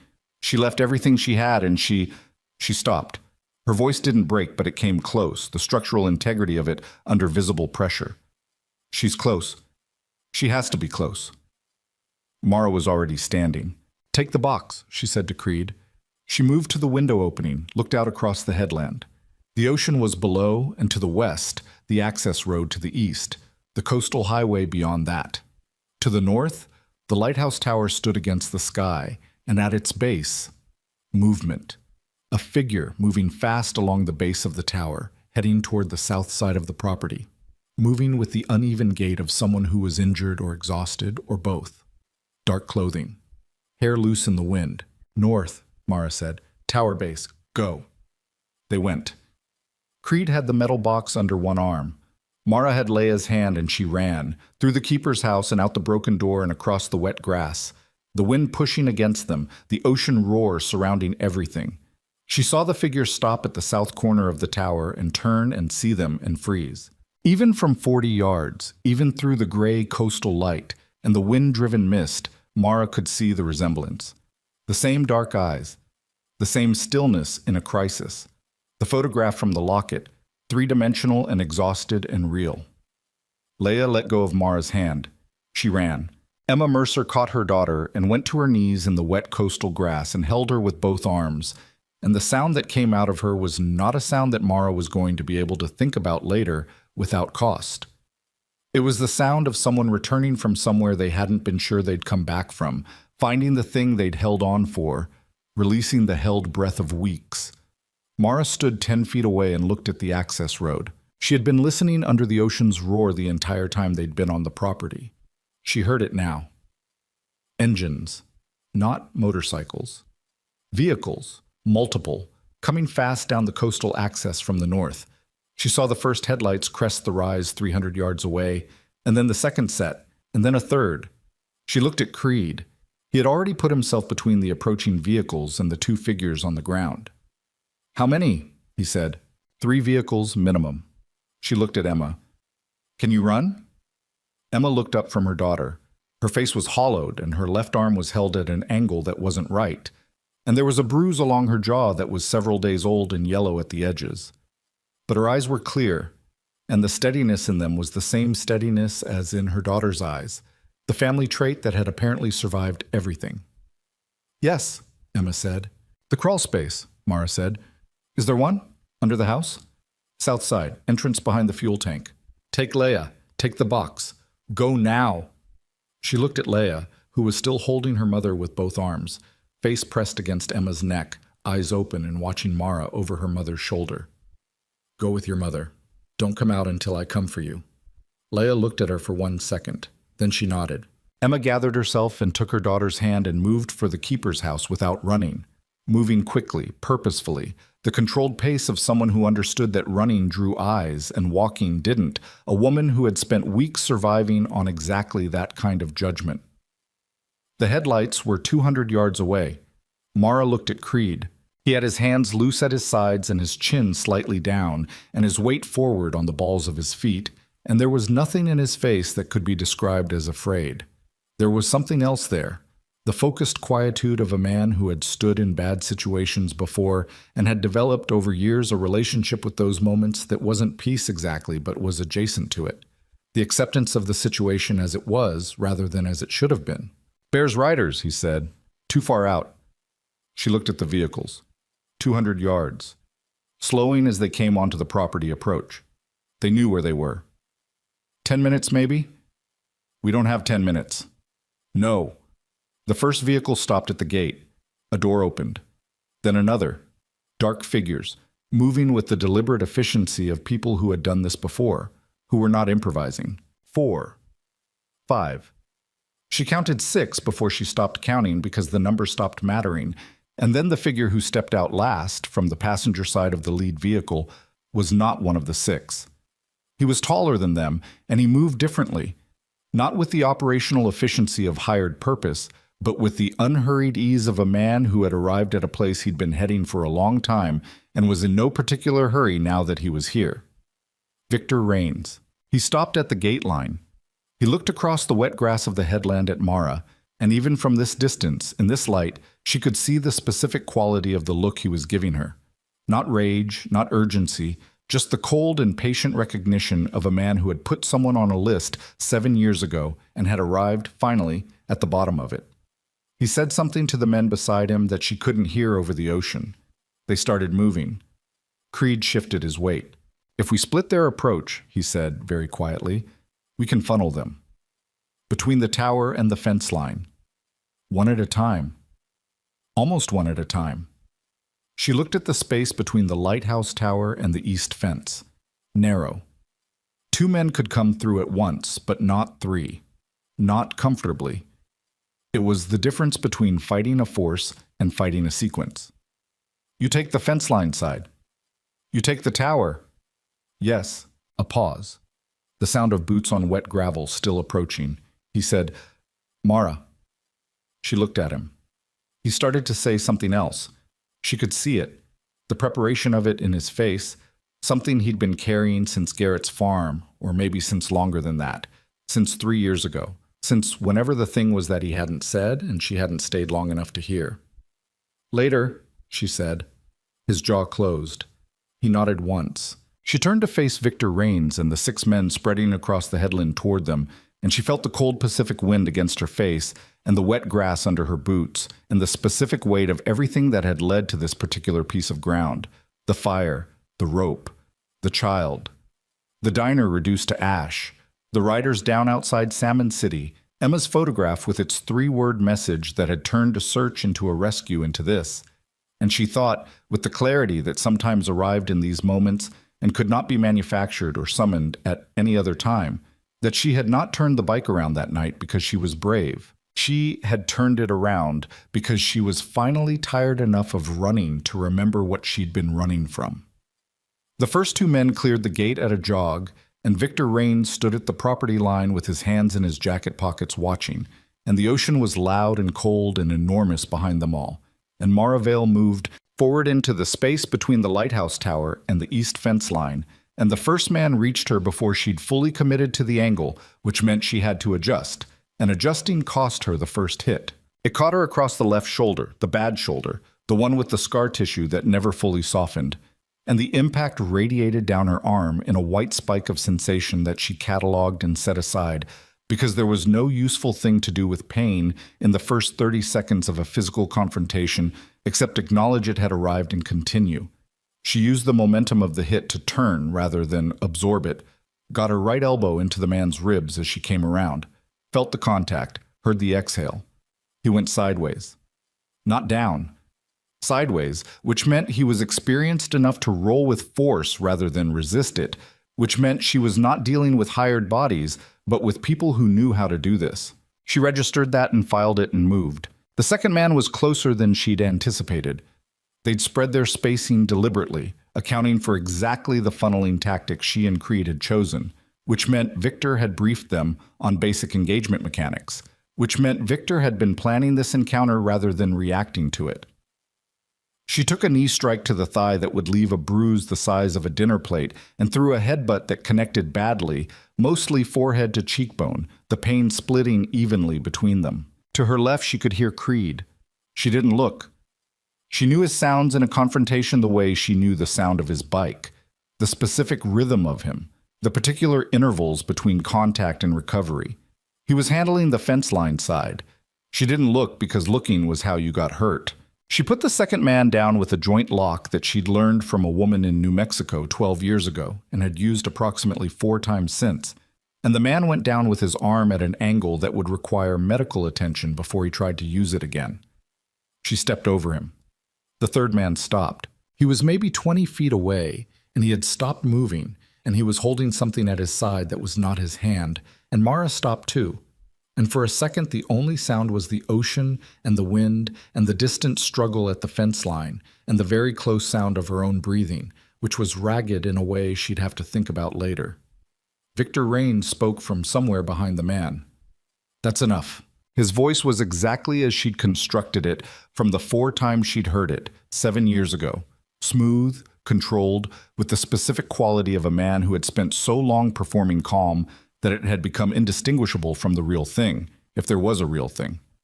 "Put it down," he said to the man. The man put it down. Mara didn't move. Victor walked through the space between his men with his hands still in his jacket pockets, and he looked at her the way a person looked at a problem they had been working on for a long time and had finally solved to their satisfaction, and he stopped 8 feet away. He was older than she remembered. Not by the number of years, she knew the years, could calculate them, but by something else. some quality that had compacted in him, settled in his face like sediment. The charm was still there in the architecture of it, the practiced easiness in his posture. But underneath it was something that had given up trying to hide itself, something flat and cold and patient. "Mara Vale," he said. "Victor, you look like you've had a difficult week. You set a child on fire," she said. "Your comparison is off." Something shifted minimally in his face. Not guilt, not even the pretense of it. Something more like recalibration, the face of a man updating a variable. "Where's the box?" he said. "What box?" "Emma's box, the drive. I know she left something here. I know the girl led you to it." "I don't know what you're talking about." He looked at her for a long moment. "I've been looking for that woman for 3 months, he said. 3 months of watching her make bad decisions and protect people who couldn't protect her back. A pause. "She's very loyal. It's her worst quality." "Where is she?" Mara said. Something moved at the periphery of her vision, and she tracked it without moving her head. 2 of Victor's men circling wide, flanking, taking positions that would cut off the retreat toward the keeper's house. She counted what she could see. Victor. 3 men standing, 2 she'd put down. Creed still engaged at the fence line. 6 was the number she'd counted at the gate, and she couldn't account for all 6. "She's comfortable," Victor said. "She's been here, actually. Did you know that? She's been on this property for 3 days waiting for her daughter. I found her this morning." He paused. "She's in the vehicle." Mara's jaw tightened. "I haven't heard her," he said in the tone of a man presenting a credential. "I want the drive, Mara. That's all. The drive. And I'm gone. And Emma Mercer can have her daughter and her life and whatever story she wants to tell about the last 3 months. Nobody needs to know anything. Nobody needs to be—" "You burned Ruth's diner," Mara said. A pause. "That was unfortunate. You put a bounty on a 7-year-old. That was precautionary. You tied her to a tree," Mara said, "and you lit the forest." The pause this time was different. He looked at her. "She heard things she shouldn't have heard. She's 7. She has a very good memory." The words came out of him with the same smooth evenness as everything else. And that was the thing. That was the thing that had always been the thing about Victor Rains. That the monstrousness of what he said occupied the same tonal register as everything else he said. That there was no gear change, no inflection that acknowledged the difference between a casual remark and an admission of attempted murder of a child. The flatness of it.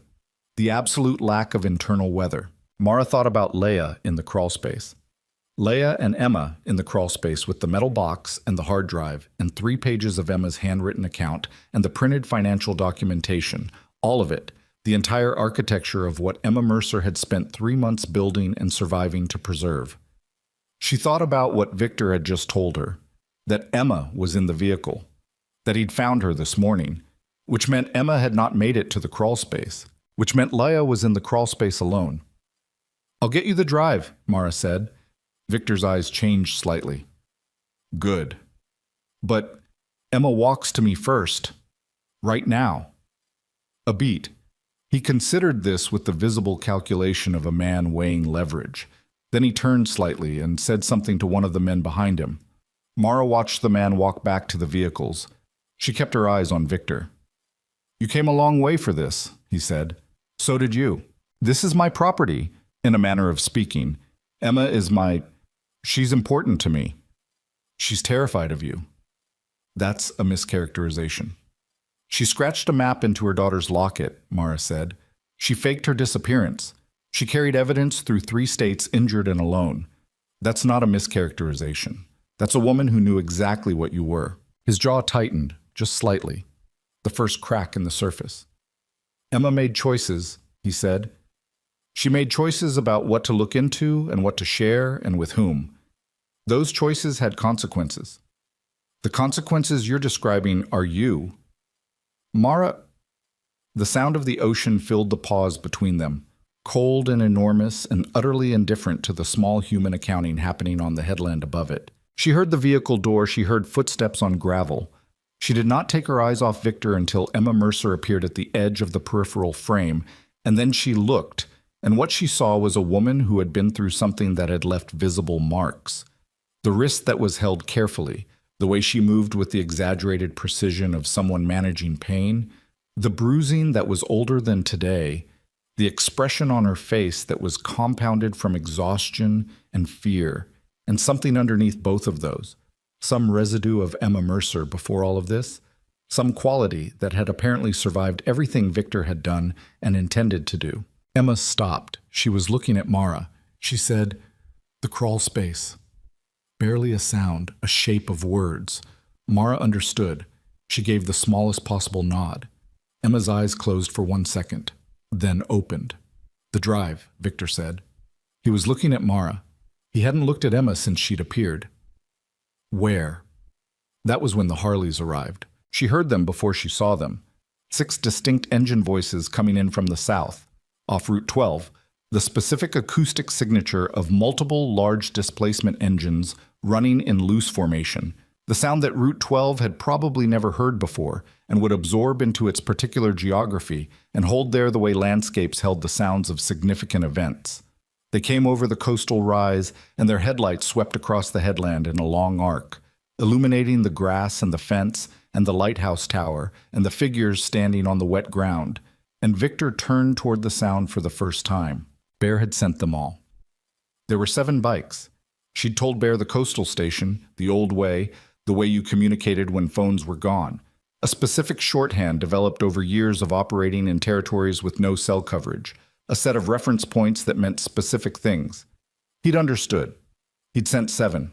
They didn't come through the gate. They came through the fence. Creed had cut a second section while she'd been keeping Victor talking. She understood this without needing to see it, understood that the sound she'd been hearing at the fence line for the last 4 minutes hadn't been just the confrontation she'd assumed, but also the deliberate opening of an entry point, and the bikes came through it and spread across the headland with the controlled precision of people who had done this before, who had ridden into bad situations before and had come out the other side carrying whatever it had cost them. Bear was in front. Raymond Calhoun was 61 years old and had been riding since he was 17 and had the accumulated evidence of that on his body. The weathered face, the gray in his beard that had been arriving for a decade, the way he dismounted with the careful economy of someone whose joints had opinions about motorcycles now. He had a scar along his left jaw from something that had happened in 1994 that he had never explained to anyone who asked, and eyes that were the color of creek water in autumn, brown and gold and cool, and he walked across the wet grass of the headland toward Victor Raines with his hands loose at his sides and the absolute unhurried confidence of a man who had assessed the situation from 100 yards out and had found it manageable. Victor's men were looking at the bikes. All of them. The 2 who had been flanking had stopped flanking and were reassessing. The man Mara had put down was sitting up and looking at the situation with the expression of someone revising their expectations for the evening. Victor himself had gone very still. Bear stopped 6 feet from him. He looked at Victor for a moment. Then he looked at Mara. "You look terrible," he said. "You're late," she said. "Route 12 is not a good road." He looked back at Victor. "Victor." "Raymond," Victor said. His voice had shifted. The smoothness was still there, but something underneath it had changed frequency. "This doesn't involve the Iron Compass." "The Iron Compass isn't here," Bear said. "These are private citizens on a public access headland." A pause. "Who happen to ride Harleys?" "You know what I mean." "I know exactly what you mean." Bear's voice was very quiet. The ocean was louder than he was. "I also know what you did to a child in a burning forest 6 days ago, Victor. And I know about Emma Mercer, and I know about the federal contact you've been running, and I know about Salmon City." He let each item land. "So when you tell me this doesn't involve anyone, I want you to think carefully about whether that's the argument you want to make right now." Victor looked at the riders spread across the headland. He looked at Mara. He looked at Emma, who had moved during the arrival, had moved quietly and without drawing attention to herself, had moved until she was standing behind the line of bikers, protected by it, her injured arm held against her chest, and her face turned toward the keeper's house, toward the crawl space. Victor Raines was not a stupid man. That had always been part of the problem with him. Stupid men were predictable. Victor was a man who recalculated constantly and quickly and who understood leverage and its limits, and when a situation had shifted past the point where his particular version of leverage applied. He looked at Bear for a long moment. Then he said, "The drive is inadmissible. Whatever Emma thinks she has." "Probably," Bear said. "That's for other people to sort out. The photographs are different. The financial transfers are different. The testimony of a woman who was there is different." He paused. "The testimony of a federal employee who helped you run surveillance on protected witnesses is very different." Victor's face changed. "We found your contact," Bear said simply. "He talked before you could tell him not to." The wind came in off the Pacific and moved through the coastal grass, and it was very cold and very clean, and it smelled like salt and distance, like the smell of all the water between this headland and the next landmass, thousands of miles of open ocean that didn't know or care about any of this. Victor Raines looked at Bear Calhoun and Mara Vale and the riders standing in the wet grass, and Emma Mercer standing behind them, and he made the calculation that a man makes when the variables have finally and completely run out, and his face went through something that Mara watched with the careful attention of someone who had been waiting for it, and still wasn't sure what shape it would take. It took the shape of a man sitting down in the grass, not dramatically, not as a gesture. He just sat down, like his legs had decided they were done with the performance. He sat in the wet coastal grass of the headland in his jacket with his hands in front of him, and he looked at nothing in particular. "Call it in," he said. To no one specific. One of his men reached for a phone. Mara looked at Bear. He nodded once. The sirens were 18 minutes arriving, which was fast for a stretch of coast with this little infrastructure, and she found out later that Bear had called ahead. Had called the state police, not the federal line, specifically the state police, and had given them a location and a name, and the specific statement that the name was connected to interstate trafficking, and that there was evidence on site, and that there were private citizens present who were not involved and would not be obstructing anything. 18 minutes. She used them. She went to the keeper's house, and she went to the south side where Emma had directed her, and she found the crawlspace entrance behind the fuel tank, a low wooden hatch latched from the inside. She knocked 3 times. A pause. Then the latch moved.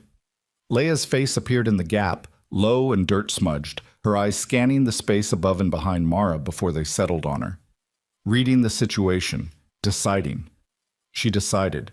She pushed the hatch fully open and crawled out, and she was holding the metal box against her chest with both arms, having apparently spent the last however many minutes in a crawl space under an abandoned building on the Oregon coast, guarding her mother's evidence with her body, which was exactly the kind of thing that stopped being surprising once you understood the full shape of who Leia Mercer was. Mara took the box from her. "Your mother," she said, "is outside. She's all right." Leia looked at her. "All right, like actually all right, or all right like you're saying that so I don't panic." Mara looked at this 7-year-old child. "She's hurt," she said. "Her wrist. She needs a hospital, but she's standing up and she's waiting for you." Leia processed this with the same precision she processed everything. Then she went around the side of the house at a pace that was technically not running, but was everything running was except the form of it. Mara stood alone beside the fuel tank for a moment. The ocean was loud. Her left shoulder had settled from white pain to the deep, grinding ache of something that was going to require ice and time, and probably a conversation with the doctor she didn't have. Her knuckles were split on the right hand. She was wet through from the coastal grass. She listened to the sound of Leia finding her mother. She didn't go around the corner of the house immediately. She gave them the moment. It seemed like the least she could do for 2 people who had been trying to get back to each other for 3 months. When she did go around, Emma was on her knees in the grass with Leia in her arms, and her face pressed into her daughter's hair, and Leia was talking, rapidly, detailing everything, the fire and the truck and the diner and the farm and the route and the lighthouse, all of it delivered in the compressed, urgent tones of a child reporting a mission completed, and Emma was listening and crying and saying nothing, just holding, just the specific fierce hold of a woman who had survived 3 months of terrible things in order to be able to do exactly this. Creed appeared beside Mara. He was bleeding from a cut above his eye that he was holding closed with 2 fingers. He looked at the mother and daughter in the wet grass. He looked at Mara. He didn't say anything. She didn't either. They stood there in the coastal wind and let it be what it was. The state police arrived in 3 vehicles and a 4th that turned out to be federal oversight. Specifically, a federal investigator named Ortega, who had apparently been building a parallel case on Victor's network for 14 months and who had been informed, through Bear's communication earlier that evening, that the ground had shifted significantly under the case she'd been building. She was a small woman in her 40s who walked across the headland with the expression of someone who had been working toward a specific moment for a long time, and was now standing in it and finding it both exactly and nothing like what she'd imagined. She looked at the metal box in Mara's hand. "Is that—" "Emma Mercer's documentation," Mara said. "Financial records, a hard drive, handwritten account, and printed transaction logs. Chain of custody. Emma Mercer to a secure location on this property, accessed by Leah Mercer under instruction from her mother, held by the child in the crawl space for approximately 30 minutes, transferred to me when I retrieved her." She held it out. "I didn't open the drive. I opened the box to verify contents in the presence of a witness." She looked at Creed. "He can testify to that, whenever necessary," Creed said. Ortega took the box. She looked at it for a moment with an expression that had something in it that wasn't professional. Something human, the face of a person receiving something they had been looking for in the dark for a long time. Then she composed herself and the professional returned. "We're going to need statements from everyone present," she said. "We know," Bear said from behind them. He had come up quietly. Bear always came up quietly. He looked at Ortega with the measured assessment of a man who had been on the wrong side of law enforcement often enough to have a complicated relationship with it, and had found, over the years, a specific equilibrium. Not trust, not hostility, but a clear-eyed recognition of where the interests aligned. "My people will cooperate fully," he said, in exchange for acknowledgement that their presence here tonight was as private citizens responding to a request for assistance. A pause. "And for the formal record to reflect that the evidence was secured by Emma Mercer and her daughter before any club-affiliated individuals arrived on site." Ortega looked at him. "The case is better without the complications," Bear said. Simply. "You know it is." She looked at him for another moment. Then she looked at the box in her hands. "I'll see what I can do," she said. It was not a promise. Bear didn't need it to be. Victor Raines was arrested on the headland with the ocean behind him and the lighthouse tower above him and the collected evidence of what he'd built and what he'd done in the hands of a federal investigator who had been building toward this for 14 months. He didn't resist. He didn't perform dignity or indignation. He got up from the wet grass and he put his hands where the officers indicated, and he was walked to the vehicle, and he looked at nothing in particular on the way, and then the door closed and Mara watched the vehicle's taillights reach the access road and turn north and disappear. She stood looking at where they'd gone for a moment. She thought, 7 years. She thought, he put a child on a list and set a forest on fire. She thought, it's over. She thought, it doesn't feel like anything yet. That was the thing about the end of long-running fears. They didn't announce themselves as resolved with any particular sensation. The fear had been part of the internal architecture for so long that its absence was indistinguishable, at first from its continued presence. She would feel it later, probably. She would feel it in stages, over days and weeks, in the quiet moments when the body ran its inventory and found something missing from the column where the threat had lived. For now, she just felt the cold and the wet and the ache in her shoulder. Emma was taken to a coastal hospital by ambulance. The wrist was fractured, the ribs bruised, the accumulated effects of 3 months of running visible in the weight she'd lost, and the vitamin deficiency showing in her pallor, and the way her hands shook slightly when she was still enough for the shaking to be visible. Leah rode in the ambulance with her. She held her mother's good hand the entire way, and she talked, continued the account she'd started on the headland, filling her mother in on everything, the complete record of the week, delivered with the precise and slightly breathless verbal report style of someone who had decided that information was the thing they could provide and was providing all of it. Emma listened. She looked at her daughter's face. She didn't let go of her hand. Mara watched the ambulance leave from the headland. Bear came to stand beside her. They stood in silence for a while, the way people stood in silence when they had known each other for a long time, and the silence was a language they both spoke. "You're riders," she said eventually. "Salmon City. Kemp is in the hospital. Broken collarbone, concussion. He'll be all right." A pause. "Darius didn't make it off the road." She closed her eyes. Darius had been 28 years old. She had ridden with him twice, briefly, in the last months before she'd left. He'd had a laugh that arrived before everything else, before any indication that he was going to laugh, just this sudden sound of genuine delight at something ordinary. "I'm sorry," she said. "So am I." They stood with that. "You should have told me about the list," she said, 3 years ago. "Yes," Bear said, "I should have." He didn't defend it, he didn't explain, he let the admission be what it was. "I thought I was protecting you. From information. From a decision. I thought if you knew, you'd come back. I thought you needed the road more than you needed to know." He paused. "I was wrong about which one mattered more." She looked at the place where Victor's vehicle had been, the flattened grass. "You were right that I'd come back. I was wrong about the reason." She looked at him. He met her eyes. "You didn't come back for Victor. You came back for a child you'd never met." He held her gaze with those creek water eyes. "That's different. That's the version of you that was always going to come back when the right thing came along." She thought about the shoulder of Route 9 and a phone in her hand and the moment before the sound became a screaming she could name. She thought about the calculation that hadn't been a calculation, that had happened below the level of decision, below the architecture of detachment she'd been building and living in for 3 years. "I just heard her," she said. Bear nodded. "That's all it ever takes." The riders were moving on the headland, the post-operation dispersal, bikes being walked back to the fence line break, riders checking each other's damage with the economy of people for whom this kind of accounting was routine, the specific quiet competence of a group that had been in a situation and had come through it and was now doing the practical work of what came after. No celebration, no performance, just the methodical closing of the thing. Creed was getting the cut above his eye taped by a rider named Santos, who had apparently decided in the absence of medical supplies that electrical tape would do in the short term, and was applying it with a focused exactness that Mara found somehow almost funny. Creed was tolerating this with the expression of a man who had strong opinions about it and had decided not to express them. He looked at her across the headland. She looked back. She crossed to him. Santos finished the tape application, assessed his work with apparent satisfaction, and removed himself with the tact of someone who understood when a conversation was about to need its space.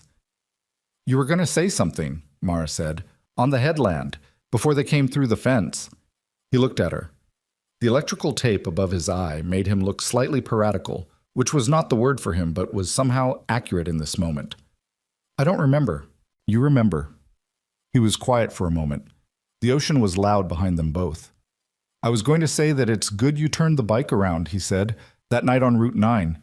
Whoever made that call, whatever part of you that was, I'm glad it made it." A pause. "I know that's not—" He stopped. "It's not the eloquent version." "It doesn't need to be eloquent," she said. He nodded. He looked at the ocean. She looked at the ocean, too.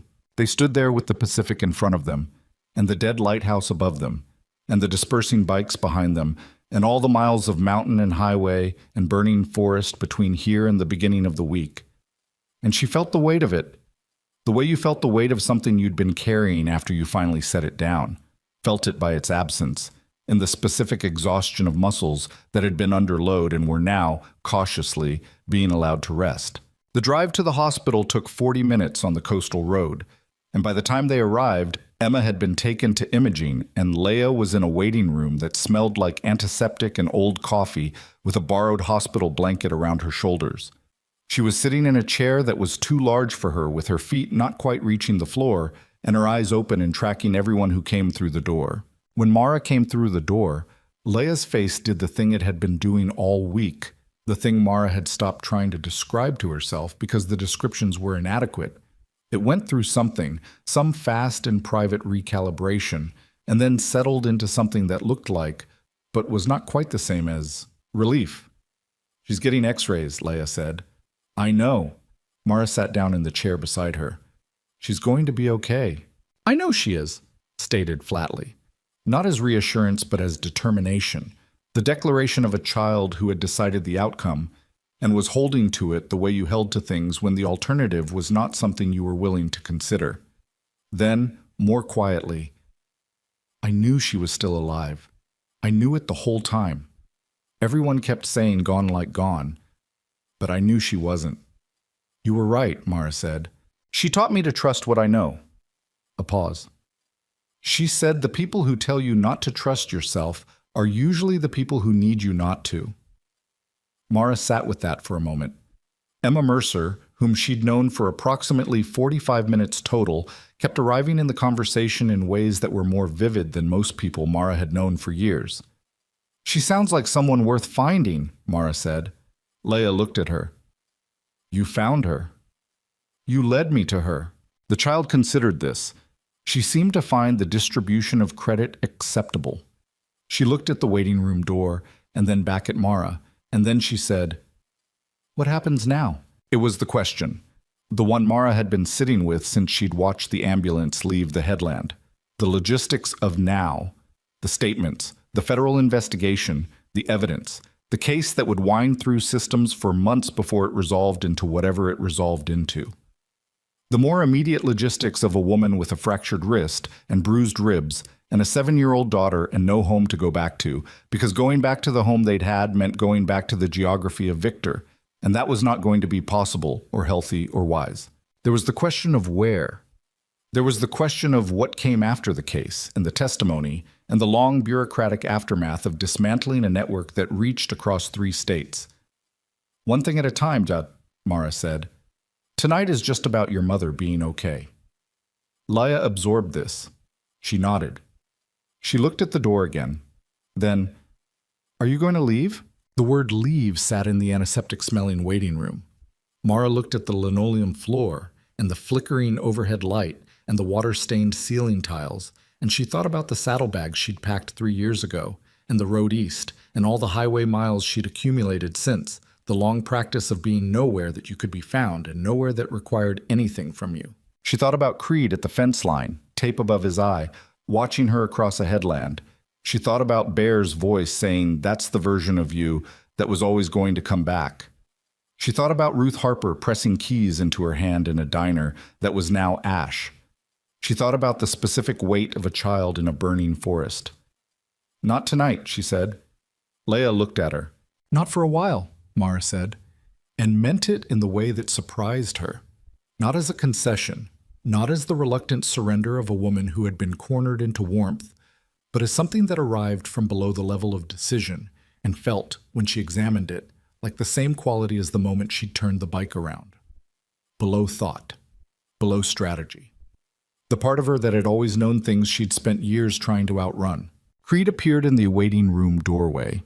He had a paper cup of coffee in each hand, and the electrical tape still above his eye, and the specific look of a man who had purchased coffee primarily to have a reason to be somewhere rather than because he needed coffee. He held one cup out to Leia. She looked at it. Is that for me? Hot chocolate, he said. They had a machine. He said it like the machine's existence had been a matter of some relief. Leia took the cup. Creed sat down on Mara's other side and held the second cup out to her, and she took it. And it was bad coffee, the machine kind, and she drank it anyway. The 3 of them sat in the hospital waiting room while the overhead light flickered softly and the coastal wind pressed at the windows, and the sea was audible even here, a low and constant presence, the sound of something enormous and patient and deeply unimpressed by everything happening on its shore. Emma came out of imaging 2 hours later on Bear's count. He'd arrived at the hospital with 2 of his riders and was occupying the waiting room with the contained and undemanding presence of large men who have decided to be somewhere quietly. Emma came out in a hospital gown, with her wrist wrapped and her hair down, and her face carrying the specific expression of someone who had reached the far side of something and was standing in the aftermath, in the strange flat landscape of what came after survival. She saw Leia, and Leia saw her. What happened between them was not for anyone else. It was a private closing of the gap, a private accounting between a mother and a daughter who had been separated by the worst 3 months of their lives and had both, separately, held on. Mara looked away from it because it deserved to be private, and because looking at it cost her something she wasn't ready to examine. She felt Creed's arm against hers, just the contact of it. Not reaching for anything, not offering anything, just present. She didn't move away. Later, an hour later, maybe more, the hospital time that had no relationship to clock time, she found herself in the parking lot. The coastal air was cold and the sky to the east had begun to make the transition from deep black to the color that came before color, the anticipatory gray of a sky that was deciding to become morning. Bear came and stood beside her. He lit a cigarette, which she hadn't seen him do in years. He smoked it with the unhurried deliberateness of a man who had earned the cigarette and intended to honor it. He didn't offer her one. He knew she'd quit. Federal investigation is going to take months, he said. I know. Emma and Leah will need somewhere stable while it's ongoing. I know. Ruth Harper's situation is, I'll take care of Ruth, Mara said. He looked at her. She lost her diner because she helped me, Mara said. I'll take care of it. He nodded. He smoked. And you? She looked at the parking lot, at the motorcycle parked at the far end of it, her Harley, which Creed had apparently retrieved from the Route 9 shoulder and ridden to the lighthouse and then here, which was either the most practical or the most deliberate thing she could imagine him doing, and she couldn't decide which. I'm going to stay for a while, she said. Creed's staying. I don't know. I haven't asked him. Bear smoked. He rode here from eastern Montana in a night, he said, without inflection. I know. For you, not for the mission. Bear. I'm just noting the data. Stop noting. He finished the cigarette. He dropped it and pressed it out under his boot with the careful precision of someone who had spent a lot of time in fire country and had the habit of that thoroughness even in a hospital parking lot. I'm sorry, he said, about the 3 years, about Darius. He held her gaze. About all of it. She looked at him. Raymond Calhoun, 61 years old, gray-bearded and creekwater-eyed, who had been running the Iron Compass since before Mara had been old enough to ride, and who had made the decisions he'd made with the information he'd had and the framework he'd operated in, which was a human framework and therefore imperfect and capable of the specific kind of wrong that came not from malice but from the assumption that protection looked like withholding. I know, she said. He nodded. He went back inside. She stood in the parking lot alone for a while. The sky was definitely doing something now. The east was lightening in the specific way that happened in the last 40 minutes before dawn, the darkness becoming translucent rather than solid, the stars beginning to lose their definition. The hospital was behind her, warm and lit. The road was in front of her. The Harley was at the far end of the lot, patient and unchanged, the way it always was. She didn't walk toward it. She stood where she was. Creed came outside about 10 minutes later. He came and stood beside her, and he looked at the lightening sky, and he didn't say anything for a while, which was exactly right. Then, Emma asked about you. What did she ask? She asked if you were going to be all right. A pause. I said I thought so. What made you think so? He looked at her. The electrical tape above his eye had finally given up and was hanging at an angle. He reached up and peeled it off with the wincing expression of a man who had been expecting this for some time. Because you're still here, he said. You went into a burning forest. You drove through Montana in a stolen truck. You navigated a federal infiltration, and you're standing in a parking lot watching the sun come up. He paused. That's not the behavior of a woman who isn't going to be all right. She thought about that. She thought, 3 years of very careful nothing, and I got here anyway. She thought, maybe the road and the home are not the opposites I thought they were. She said, the lodge outside Billings, above Dutch's garage. There's room. Creed was quiet for a moment. Room for what? He said. For staying, she said. For a while. If someone wanted to. He looked at her. She looked at the sky. Dutch still has that garage? He said. Far as I know. You know about any of this? No? He's going to hear about it eventually. Dutch doesn't ask questions, she said. He just makes coffee. Creed was quiet for another moment. Then he made a sound that was not quite a laugh, but was in the same neighborhood. The particular sound of a man who had been hoping for something and had received it and was pretending, unsuccessfully, not to have been hoping. Okay, he said. The sky was pink at the rim now, the first actual color of the day arriving over the mountains that were somewhere east of the coast, invisible but present, the way so many things in Montana were. The hospital door opened. Leah appeared, her small face visible in the door crack, looking for them. She found Mara, and the look she gave her was the same look she'd given her in the waiting room. That fast, private recalibration, and then the thing that settled underneath it. Mara walked back to the door. "Mama wants to know if you're going to come in," Leia said. "She says it's cold and you should have coffee. She's been in a hospital bed for 2 hours. She's been asking about coffee since they let her sit up." Leia said it with the tolerant exasperation of someone who had been managing this particular trait for 7 years and had made peace with it. "She says the hospital coffee is terrible." "The hospital coffee is terrible," Creed confirmed from behind Mara. Leia looked at him, at the evidence of the electrical tape's removal above his eye, at the residue of adhesive still visible on his forehead. "You should get that looked at," she said. "I know." "Inside," she said. "There are doctors inside." He looked at Mara. "Go get your head looked at," Mara said. He went. Leia looked up at Mara. The sky was lightening behind them both, the first real morning light of the day beginning to separate objects from shadows. Leia's face in that light was tired and clean and serious and 7 years old, and also, Mara thought, much older than any of that, permanently older in the way that certain weeks made you permanently older, the kind of age that didn't come from years but from what you'd carried through them. She put her small hand in Mara's scarred one. "Come on," she said. Mara looked down at the small hand in hers. At the connection of it, child's hand, her hand, the specific arithmetic of what had happened between these two people in the space of 1 week. The fire and the rope and the cold truck and the borrowed jacket and all the miles of Montana highway and the lighthouse and the headland and the waiting room, and now this, a parking lot at dawn with a hand in hers and a door held open. She felt something shift, deep internal, below the level of anything she had language for. The thing that had been building since the shoulder of Route 9, since the moment below thought, since the part of her that knew things she'd spent years trying to outrun had turned the bike around and gone into the smoke. "Okay," Mara Vale said, and she went in.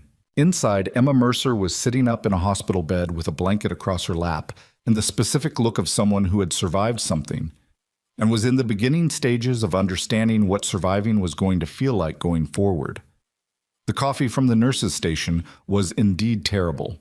Emma drank it anyway with her good hand and watched her daughter come through the door and then watched the woman who had come in after her, and she had the expression of someone doing a very thorough accounting. "Sit down," Emma said. Mara sat down. Emma looked at her for a long moment, at the bruises and the ash that was still somehow in her hair and the split knuckles and the general evidence of the week. "Thank you," Emma said. Mara looked at her hands. "I mean it," Emma said. "Not as a courtesy. I mean it specifically and completely." Her voice was steady in the way that things were steady that had been broken and repaired, the kind of steadiness that came from having been tested rather than from having been untested. "She told me everything. Everything you did." A pause. "You went into a burning forest for a child you'd never met." "I heard her," Mara said. She stopped. "Heard her," Emma finished. "Yes." She looked at Leia, who had positioned herself on the edge of the hospital bed with the natural claim of a child reclaiming the space beside her mother. She has always been very loud when she needs to be. Something moved in her face. "I knew someone would hear her. I told myself someone would hear her. I just didn't know who." "She would have found a way regardless," Mara said. She stopped again. Emma waited. "She's remarkable," Mara said. Inadequately. She knew it was inadequate as she said it, knew it didn't contain what she meant, which was the specific quality of Leia Mercer that Mara had been watching all week, and that didn't have a name because it wasn't a single thing. It was the locket gripped in the fist rather than the throat. It was the drawing produced from memory under a Montana sky. It was present tense in a waiting room. It was the nod on the night of the fire, the first adult nod Mara had ever received from someone who weighed less than 40 pounds. Emma looked at her daughter. "I know," she said. "She always has been."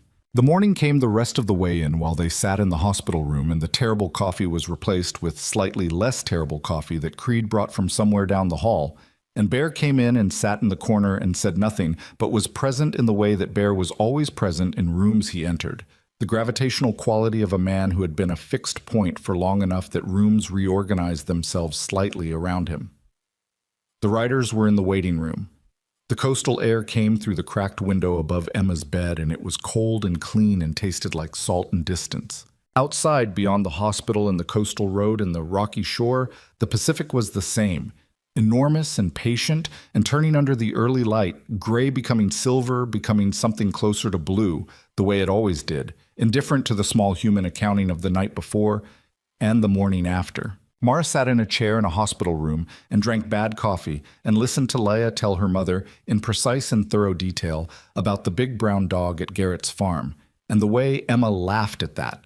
Actually laughed. Head back, the laugh of someone who hadn't laughed in 3 months and had just discovered the mechanism still worked. Felt like something Mara was going to carry with her for a long time. Not as a wound. For once. Not as a wound. Outside, her Harley sat in the hospital parking lot under the morning sky. Patient as it always was, the road ready when she was. It would always be ready.